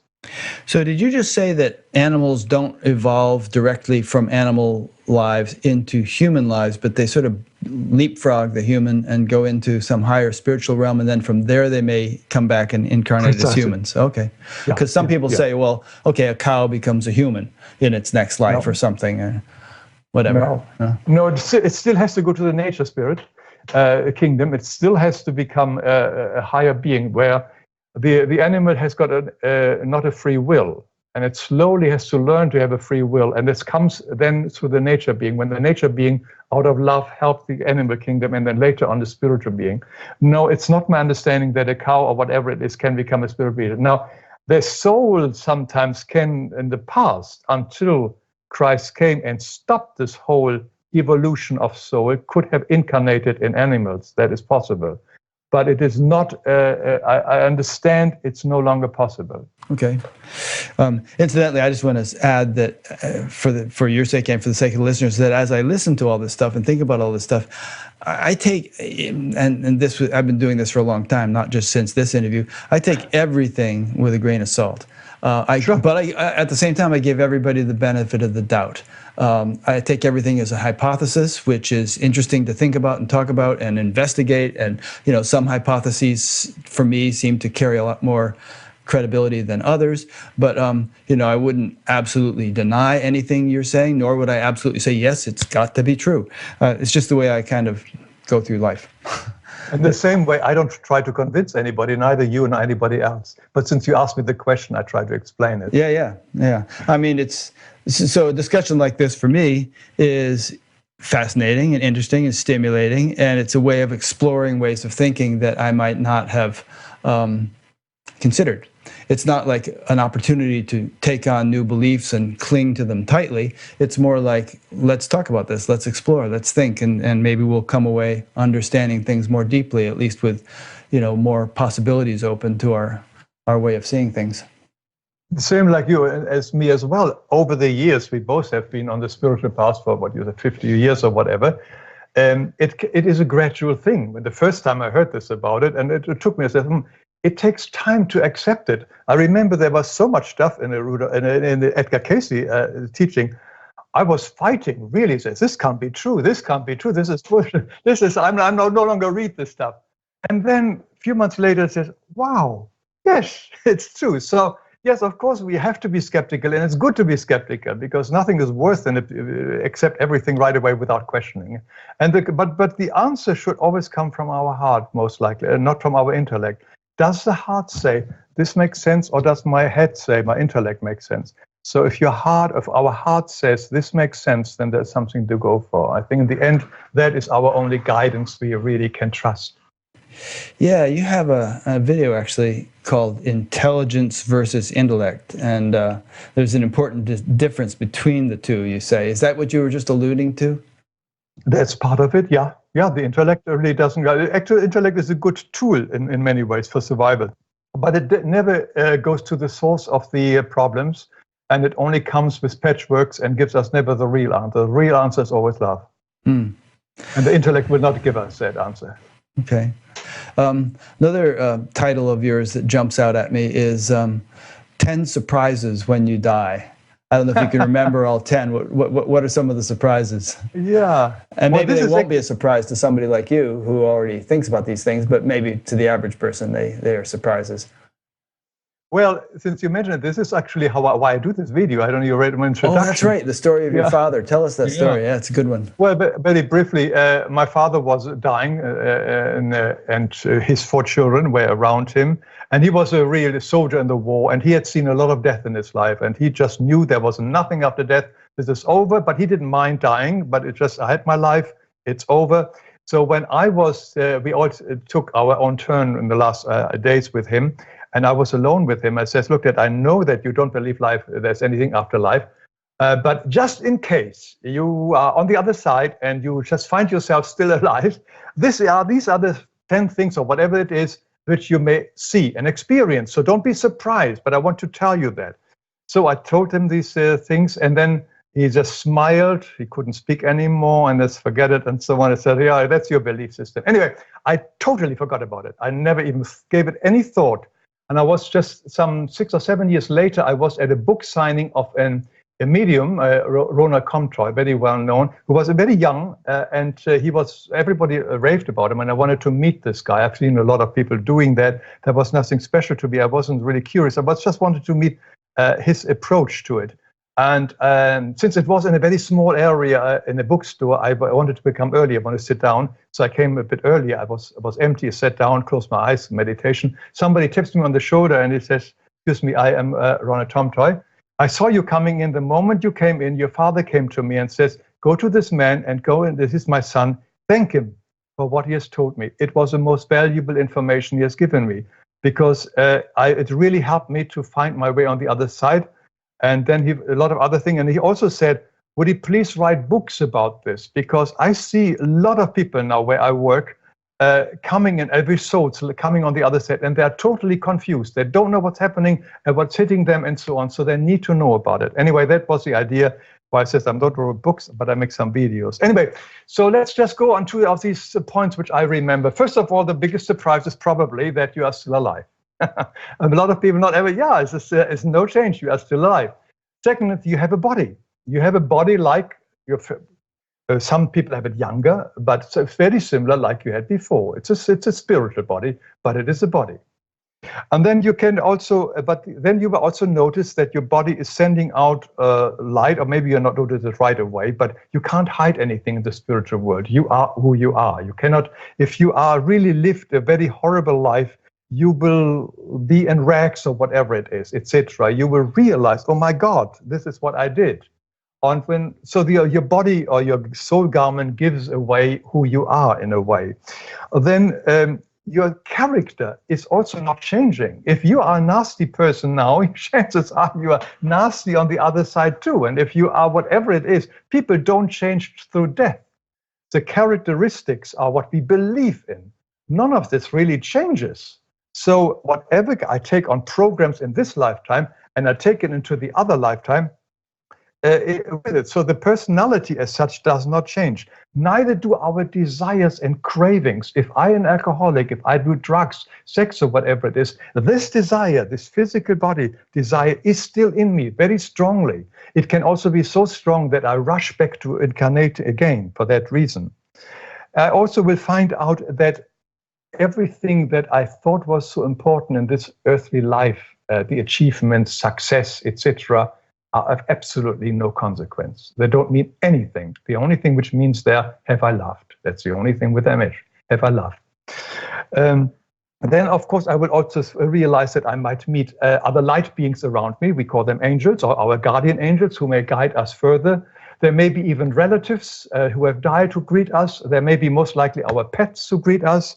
And we also, I think the most important thing is we will also find out that there is no eternal damnation, there is no eternal hell, and there is no big final judgment day for everyone. So these are just a few of these points which most people will be, or many people who do not believe in life after death will find very surprising. Now, every death is unique. What I just mentioned here is a very broad brushstroke. So there are, of course, very horrific life forms, people who have lived very horrific lives who might be immediately pulled into very negative astral areas. So there are a lot of other little possibilities which can happen. But for the majority of souls who step over on the other side, this is basically these are one of their first realization. I'm sure you have heard that many times. Maybe you like to add some other stuff to it, Rick. I mean, there must be some. That's a pretty good summary. I've interviewed some people who regress people hypnotically back to the between life area. Michael Newton I haven't interviewed, but he was one of the founders of this line of thinking. I've read his books. But there's a great deal of agreement among these people and among all the people that they have hypnotically regressed as to what happens after we die and between lives. So they've mapped out the territory quite clearly and systematically. But I mean, if we want to put it in a nutshell, it's just that you don't die, and like you said, and you do come back, and there's a life review, and life is for learning, and we may have a rest period in between lives, and all kinds of things like that. But I think that maybe the bigger picture point that we're making here is that if we think this way, then our vision, our perspective is so completely different than if we think that we are just this body and our existence ends when this body dies. I mean, what a completely different orientation to life, and it seems to me that it would dramatically and profoundly influence the way you function in this world. If you're thinking one way or the other, Yeah, I find that so sad that the churches don't give answers on it, and the Christian churches, at least. I must be careful here, but they know very little. There's very little written about after death, etc. What happens? This is very nebulous. You can ask any priest, really tell me what's happening, because it's not mentioned there really. And forget about even reincarnation. That is not that has been suppressed totally. So you're right. So therefore, our society is this: you only live once mentality, which means give me all I can get. This is unfortunately the thing. Yeah, Yogananda in the Autobiography of a Yogi said that the reincarnation was edited out of the Christian teaching at the Council of Nicaea because it was felt that it gave people too much latitude for their salvation. Like, if we have lifetime after lifetime, I'll just do whatever I want in this life because I'll fix it next time. But it actually had the opposite effect. Telling people that this is the only life, as you said, made them greedy and cynical and short-sighted. Yeah, I made a special video on this one, why it was taken out of on reincarnation part 2, which goes really into these facts, which has nothing to do with spirituality, but why they was taking it out, and there's a sad result from it. Now you mentioned this Roland guy that you met. He was a medium, and earlier you had said that it can be very dangerous to function as a medium, or were you talking about a different kind of thing? Would you say that there's some people, like there's some popular mediums on TV, like there's a lady on Long Island, she calls herself the Long Island medium, Teresa Caputo, and there's a young fellow named, what's his name, that young guy that you watch in California? Anyway, Tyler Henry. And they seem very bright and very good at what they do, and it doesn't seem to be hurting them in any way. I mean, would you sort of say if it's done right, there's a certain category, of people who have learned how to do it in such a way that it's not dangerous for them? I was more, when I said earlier, I didn't speak about this type of channeling. I was speaking more about seances, people who sit together and in a room together to ask the spirits come through. Right. That is a bit different. This is inviting the possibilities of negative spirits. When a person goes because a loved one has died and goes to a medium and finds some connection to comfort and so on, this can be very helpful. I'm not saying that is really the most ideal way. But I was just interested in him because he just sort of, everybody raved about it. And I have no doubt about it, that these souls, like in my father's case, come and speak to us. But we must be very careful here. as I said earlier, these souls are not smarter only because they are dead. They Yeah. cannot help us. They said, "Oh, should I marry him or should I not marry him?" They don't know. They don't, etc. So, in relying our ancestors or anybody else here for guidance is not a way to go. You may find some comfort here. Says, "Look, I love you, and can you forgive me?" or whatever it takes place sometimes in these wonderful kind of communications. That there is some healing taking place. But if people want to find them for curiosity or for guidance, that is definitely, I would say, no, because that's where the danger is. But I cannot say don't do it if you are a mother, your child has died, and you're so confused and you want to go to somebody who has and says, I can't blame you doing that.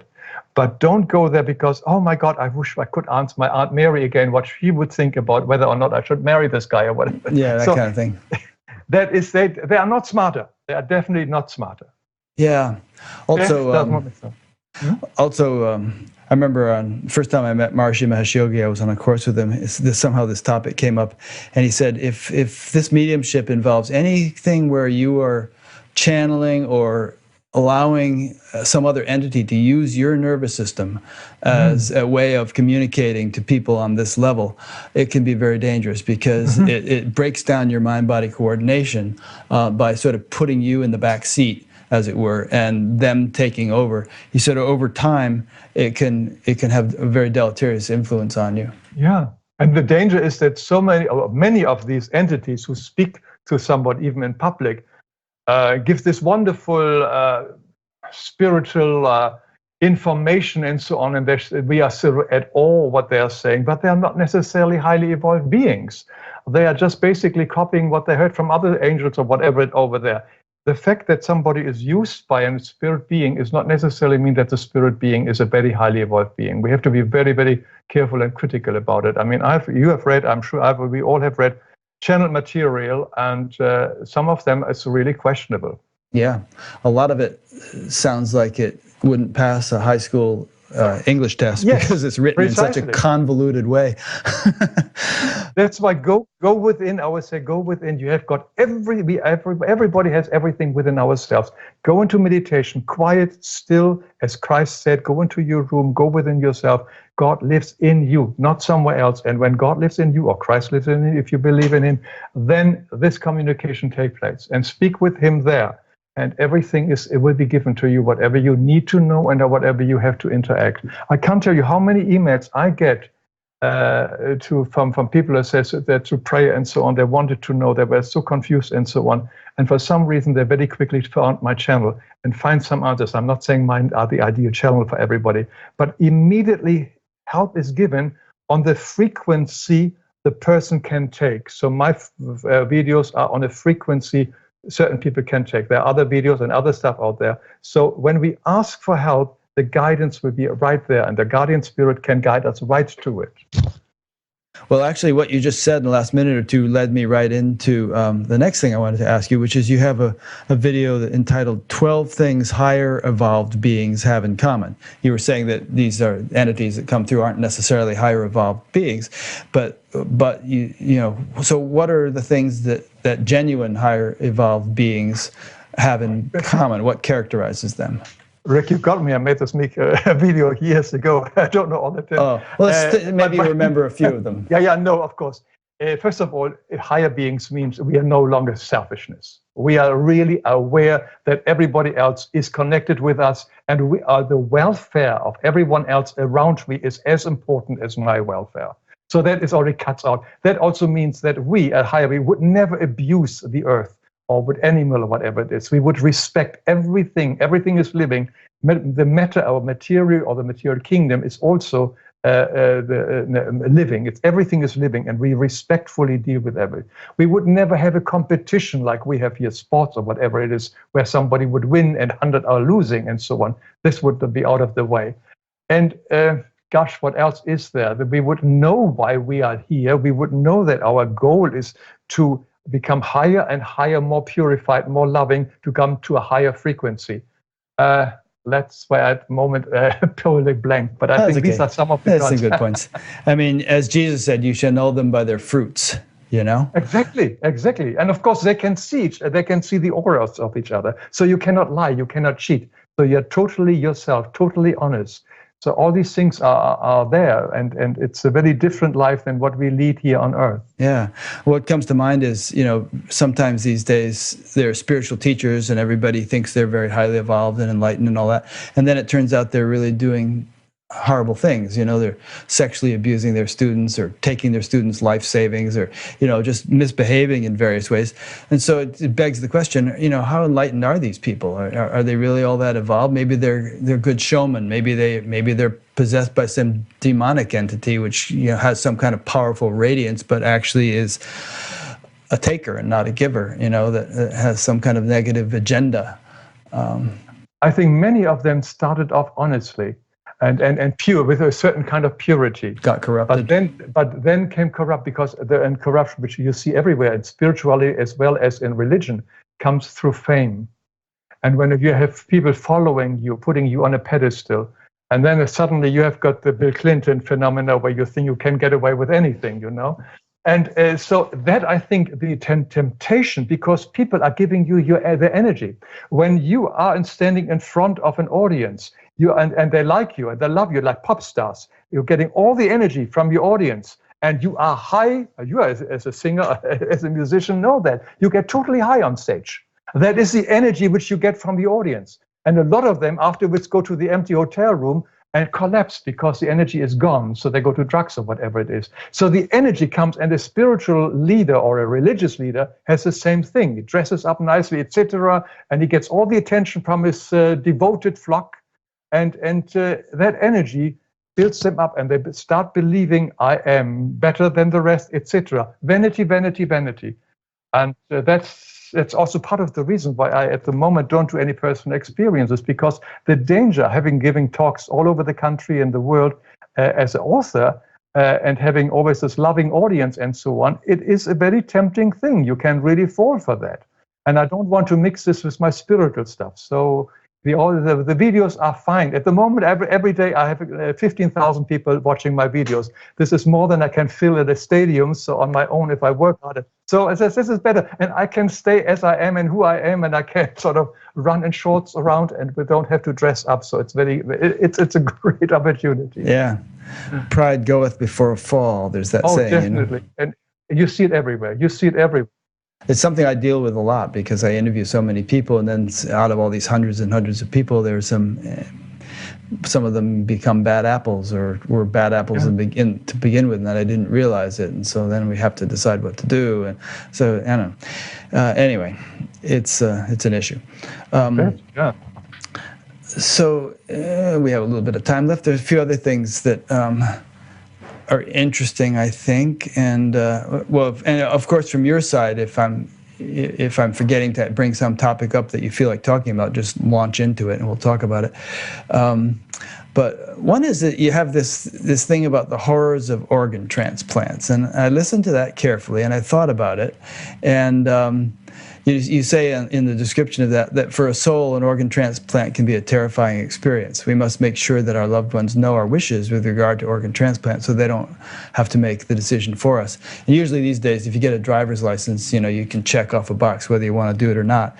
And I suppose it would depend upon the other things we've been talking about in this interview. Like, if you think your body's going to die, and it doesn't matter whether it gets sliced and diced the moment you die, then maybe you'll be upset if you die and realize, you're still attached to your body and they start cutting it up.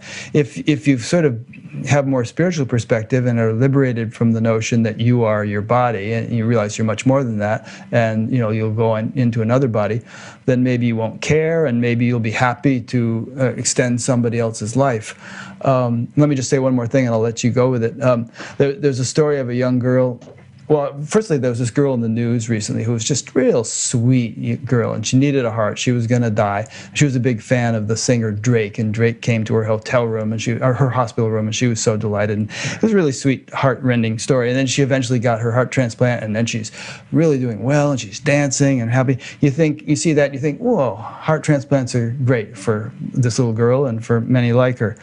There was another story where a little girl got a heart transplant, and she started having these horrific nightmares.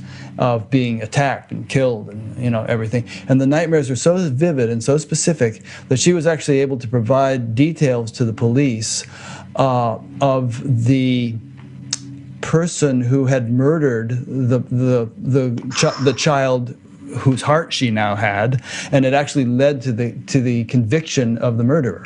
So that's interesting. But of course, she had to suffer these nightmares. So there's a lot. This is like the abortion issue. There's so many sort of pros and cons and thoughts we could have about it. But let's hear what you have to say. Well, first of all, I think our strong desire to extend our lives here is only because we don't understand why we are here. When our term is over, even as a child, I know it's horrible to lose a child. I don't deny that emotion. But there's a purpose why a child only has to live maybe 6 years or 7 years. And any extreme extension, like a transplant, is not in the sense of the soul. Of the child, maybe it sure wants to live and be, but not the soul. The soul says it's ready to go. The other thing is the death process is not just like this. You jump out of the body instantly and you are gone. It sometimes can take long. It takes 2 or 3 days sometimes till the soul has totally separated itself from the body. We have in the Christian traditional religious belief 3 days wake, for instance, in some countries and so on, where the people are having a wake because the soul can still linger on with the body, particularly a soul which doesn't know what life is after death. It can be even up to a week sometimes. So, the important thing, which I think I show in my video, is life for thousands of years was when the heart stopped beating.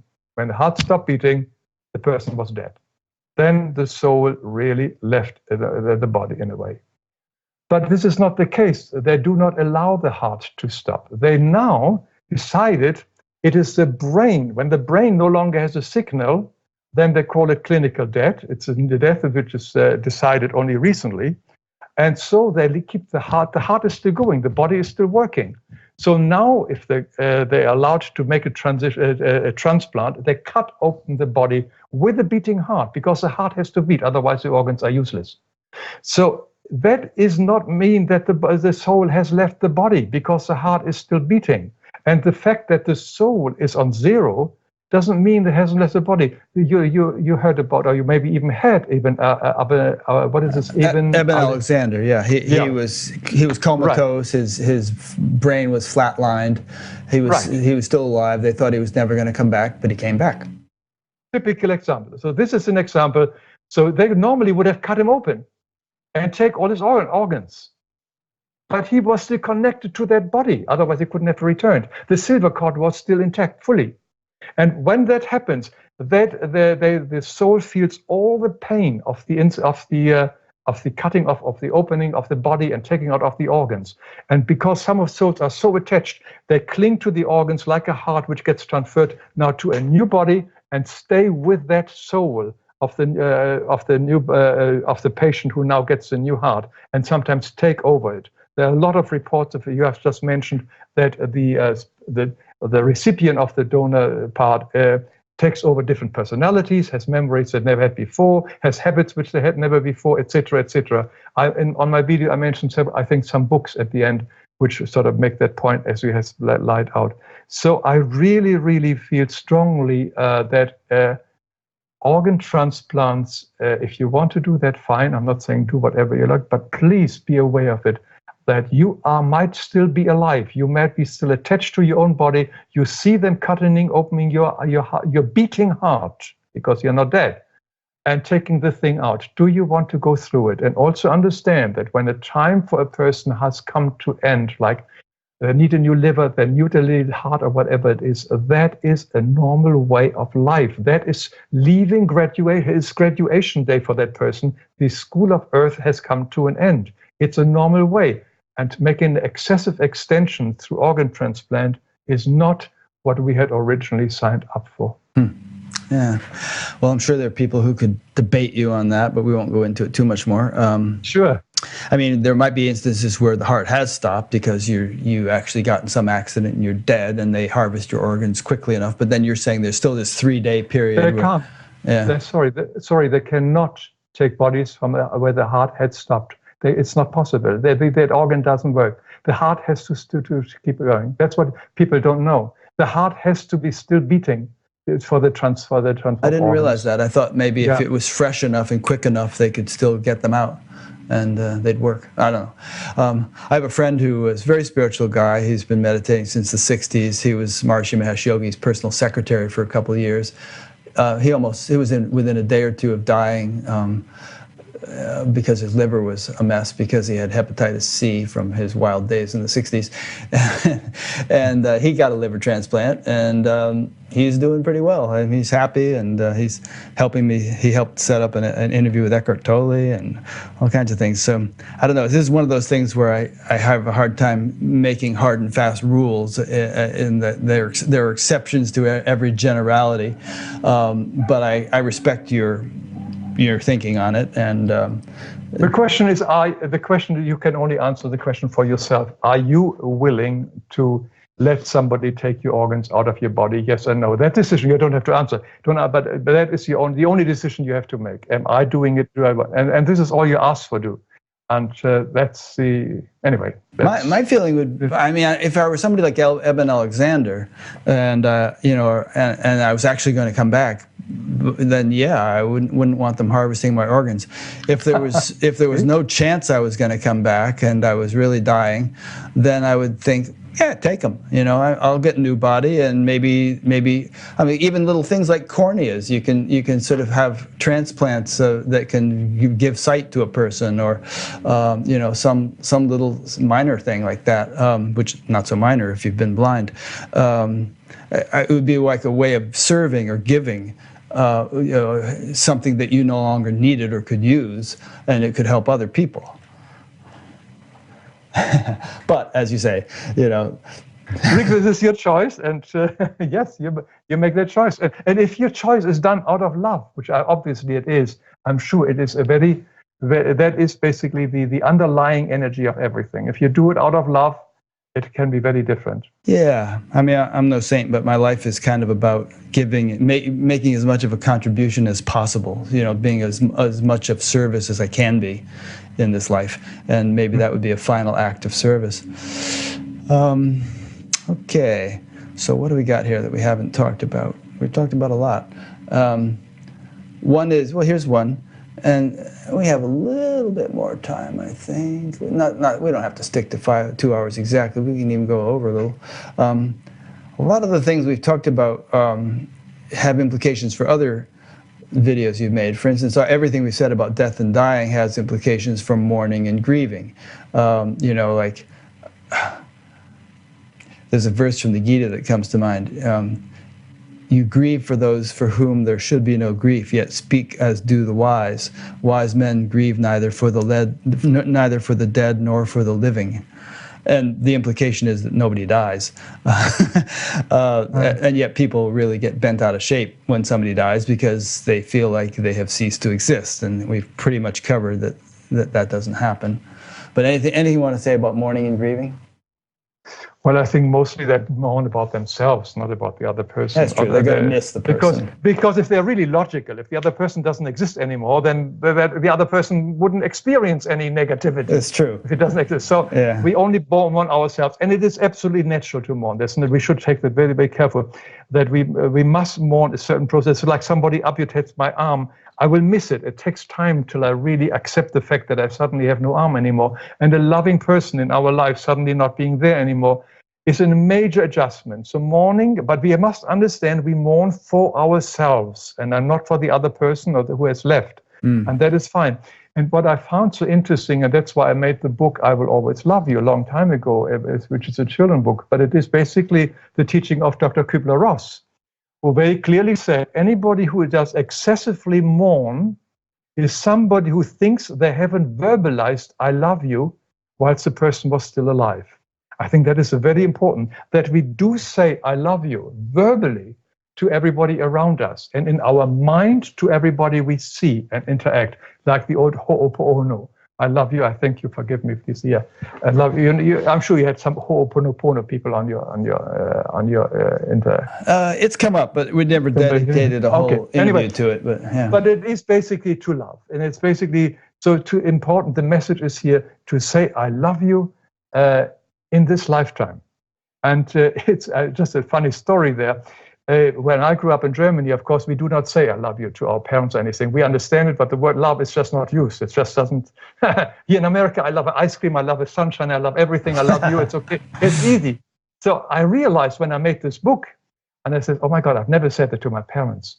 So at that time, we didn't have internet, they were letters. So I wrote a letter, long letter, and somewhere I squeezed it through many thinking in I love you, I said it to them. So I felt I could have said it to them. So I sent the letter off.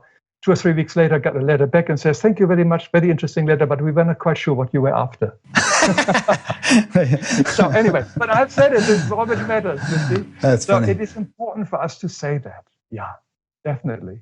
Well, while we're on the topic of love, let's close by talking a little bit about relationships. There's a couple of your videos. One is entitled 4 Secrets of Relationships, and your comment is, I wish I had known these incredible secrets earlier in my life.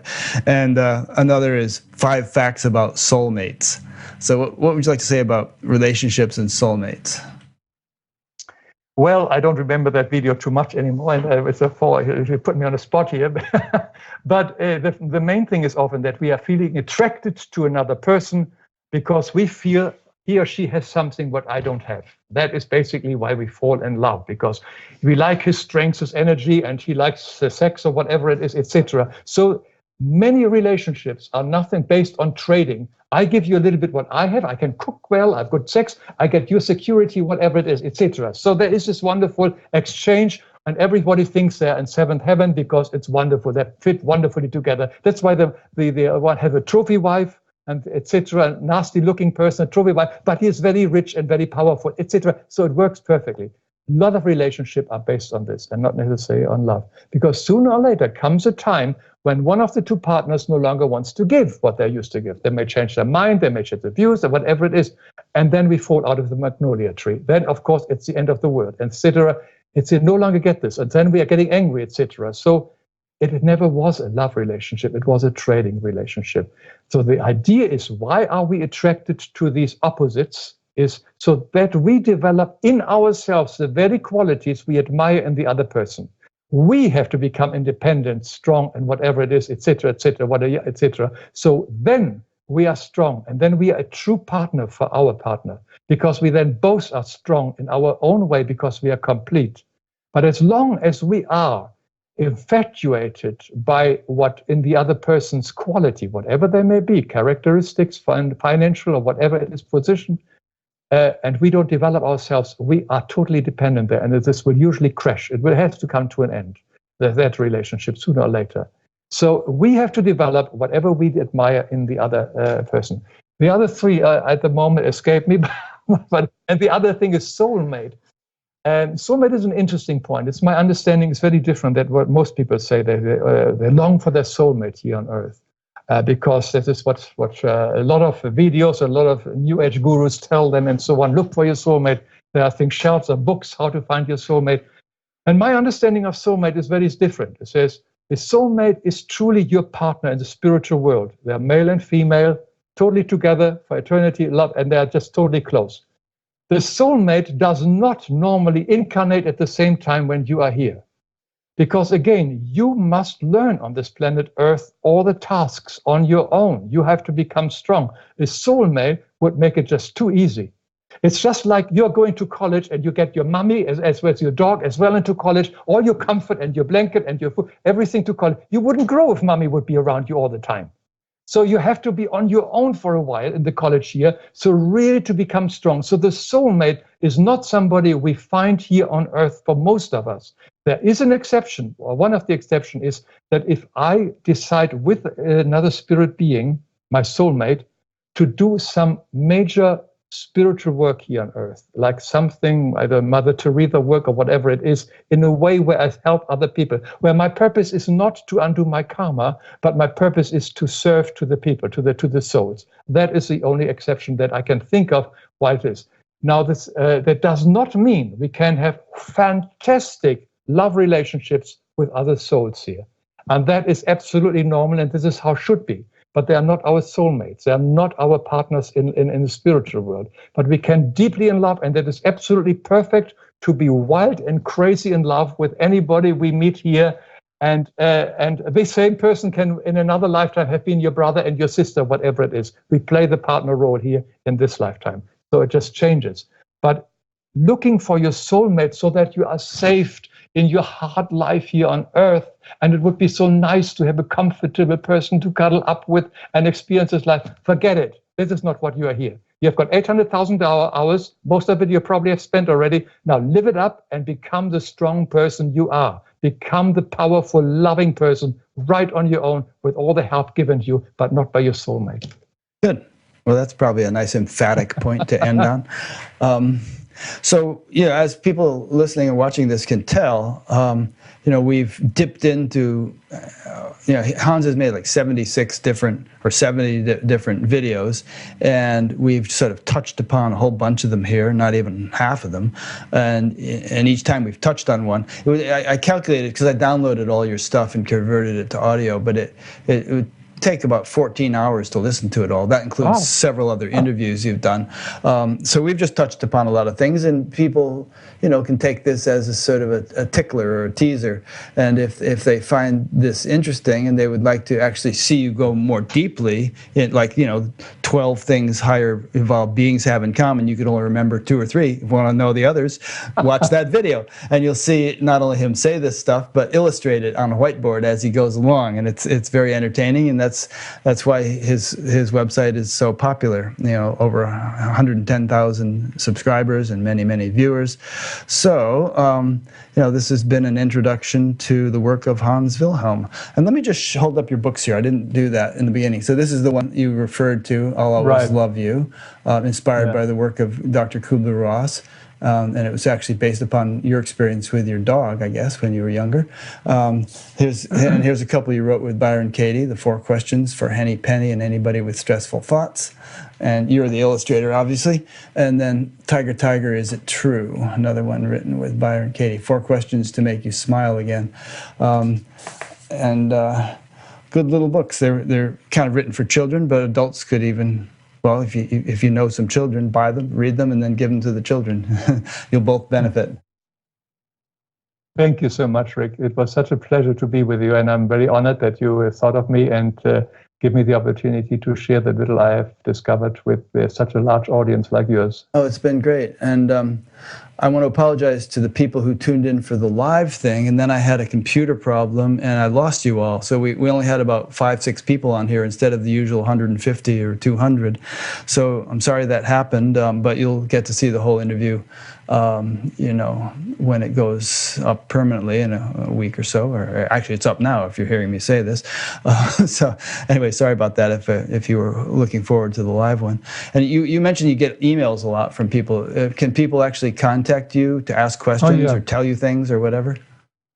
Yeah, but only on an email. I mean, some of my videos, I do allow comments, and the people make comments there, but I do not respond to them. There are too many. I can't deal with that. You see, because this is the sideline. I'm a children's book author. I've got many contracts to do children's books. This is only I do as a sideline. So this is not my main job, and I do this, and so I have to be careful. But if they send me an email, and under each video, there is my email address. So you can just write me an email, and I do answer then with what I can.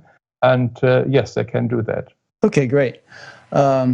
So that's clear enough. So thank you for doing this with me. It's really been fun. Thank you, Rick. And it's been fun preparing for it too. Every week I, spend the whole week kind of listening and reading and thinking about the person, and I kind of get to know them before I even talk about them, talk to them, And it's amazing how much work you have to put into all these interviews. I mean, to prepare yourself always for it. I mean, sure, you enjoy it too, but it's a lot of work, isn't it? Yeah, but it doesn't seem like work, because I love doing it. It's like, if you love playing baseball and you're a professional baseball player, then it's not work. So this is fun. All right. So thanks to those who have been listening or watching, and we will see you for the next one. If you go to batgap.com, not only will you be able to look into all the previous interviews, as I mentioned at the beginning, but there's a few other things you might want to check out. There's an audio podcast. You can subscribe to that. There's an email notification thing if you'd like to be notified each time a new interview goes up. And a few other things. Check out the menus. Also, if you're watching this on YouTube, if you feel like it, subscribe to the channel, because it helps to have a lot of subscribers. And if you're listening to this on iTunes or Stitcher, one of those things, if you leave a positive review, it makes the whole thing more prominent on those platforms. So do that if you feel like it. That's a good way of supporting the show. So again, thanks for listening or watching, and we'll see you for the next one.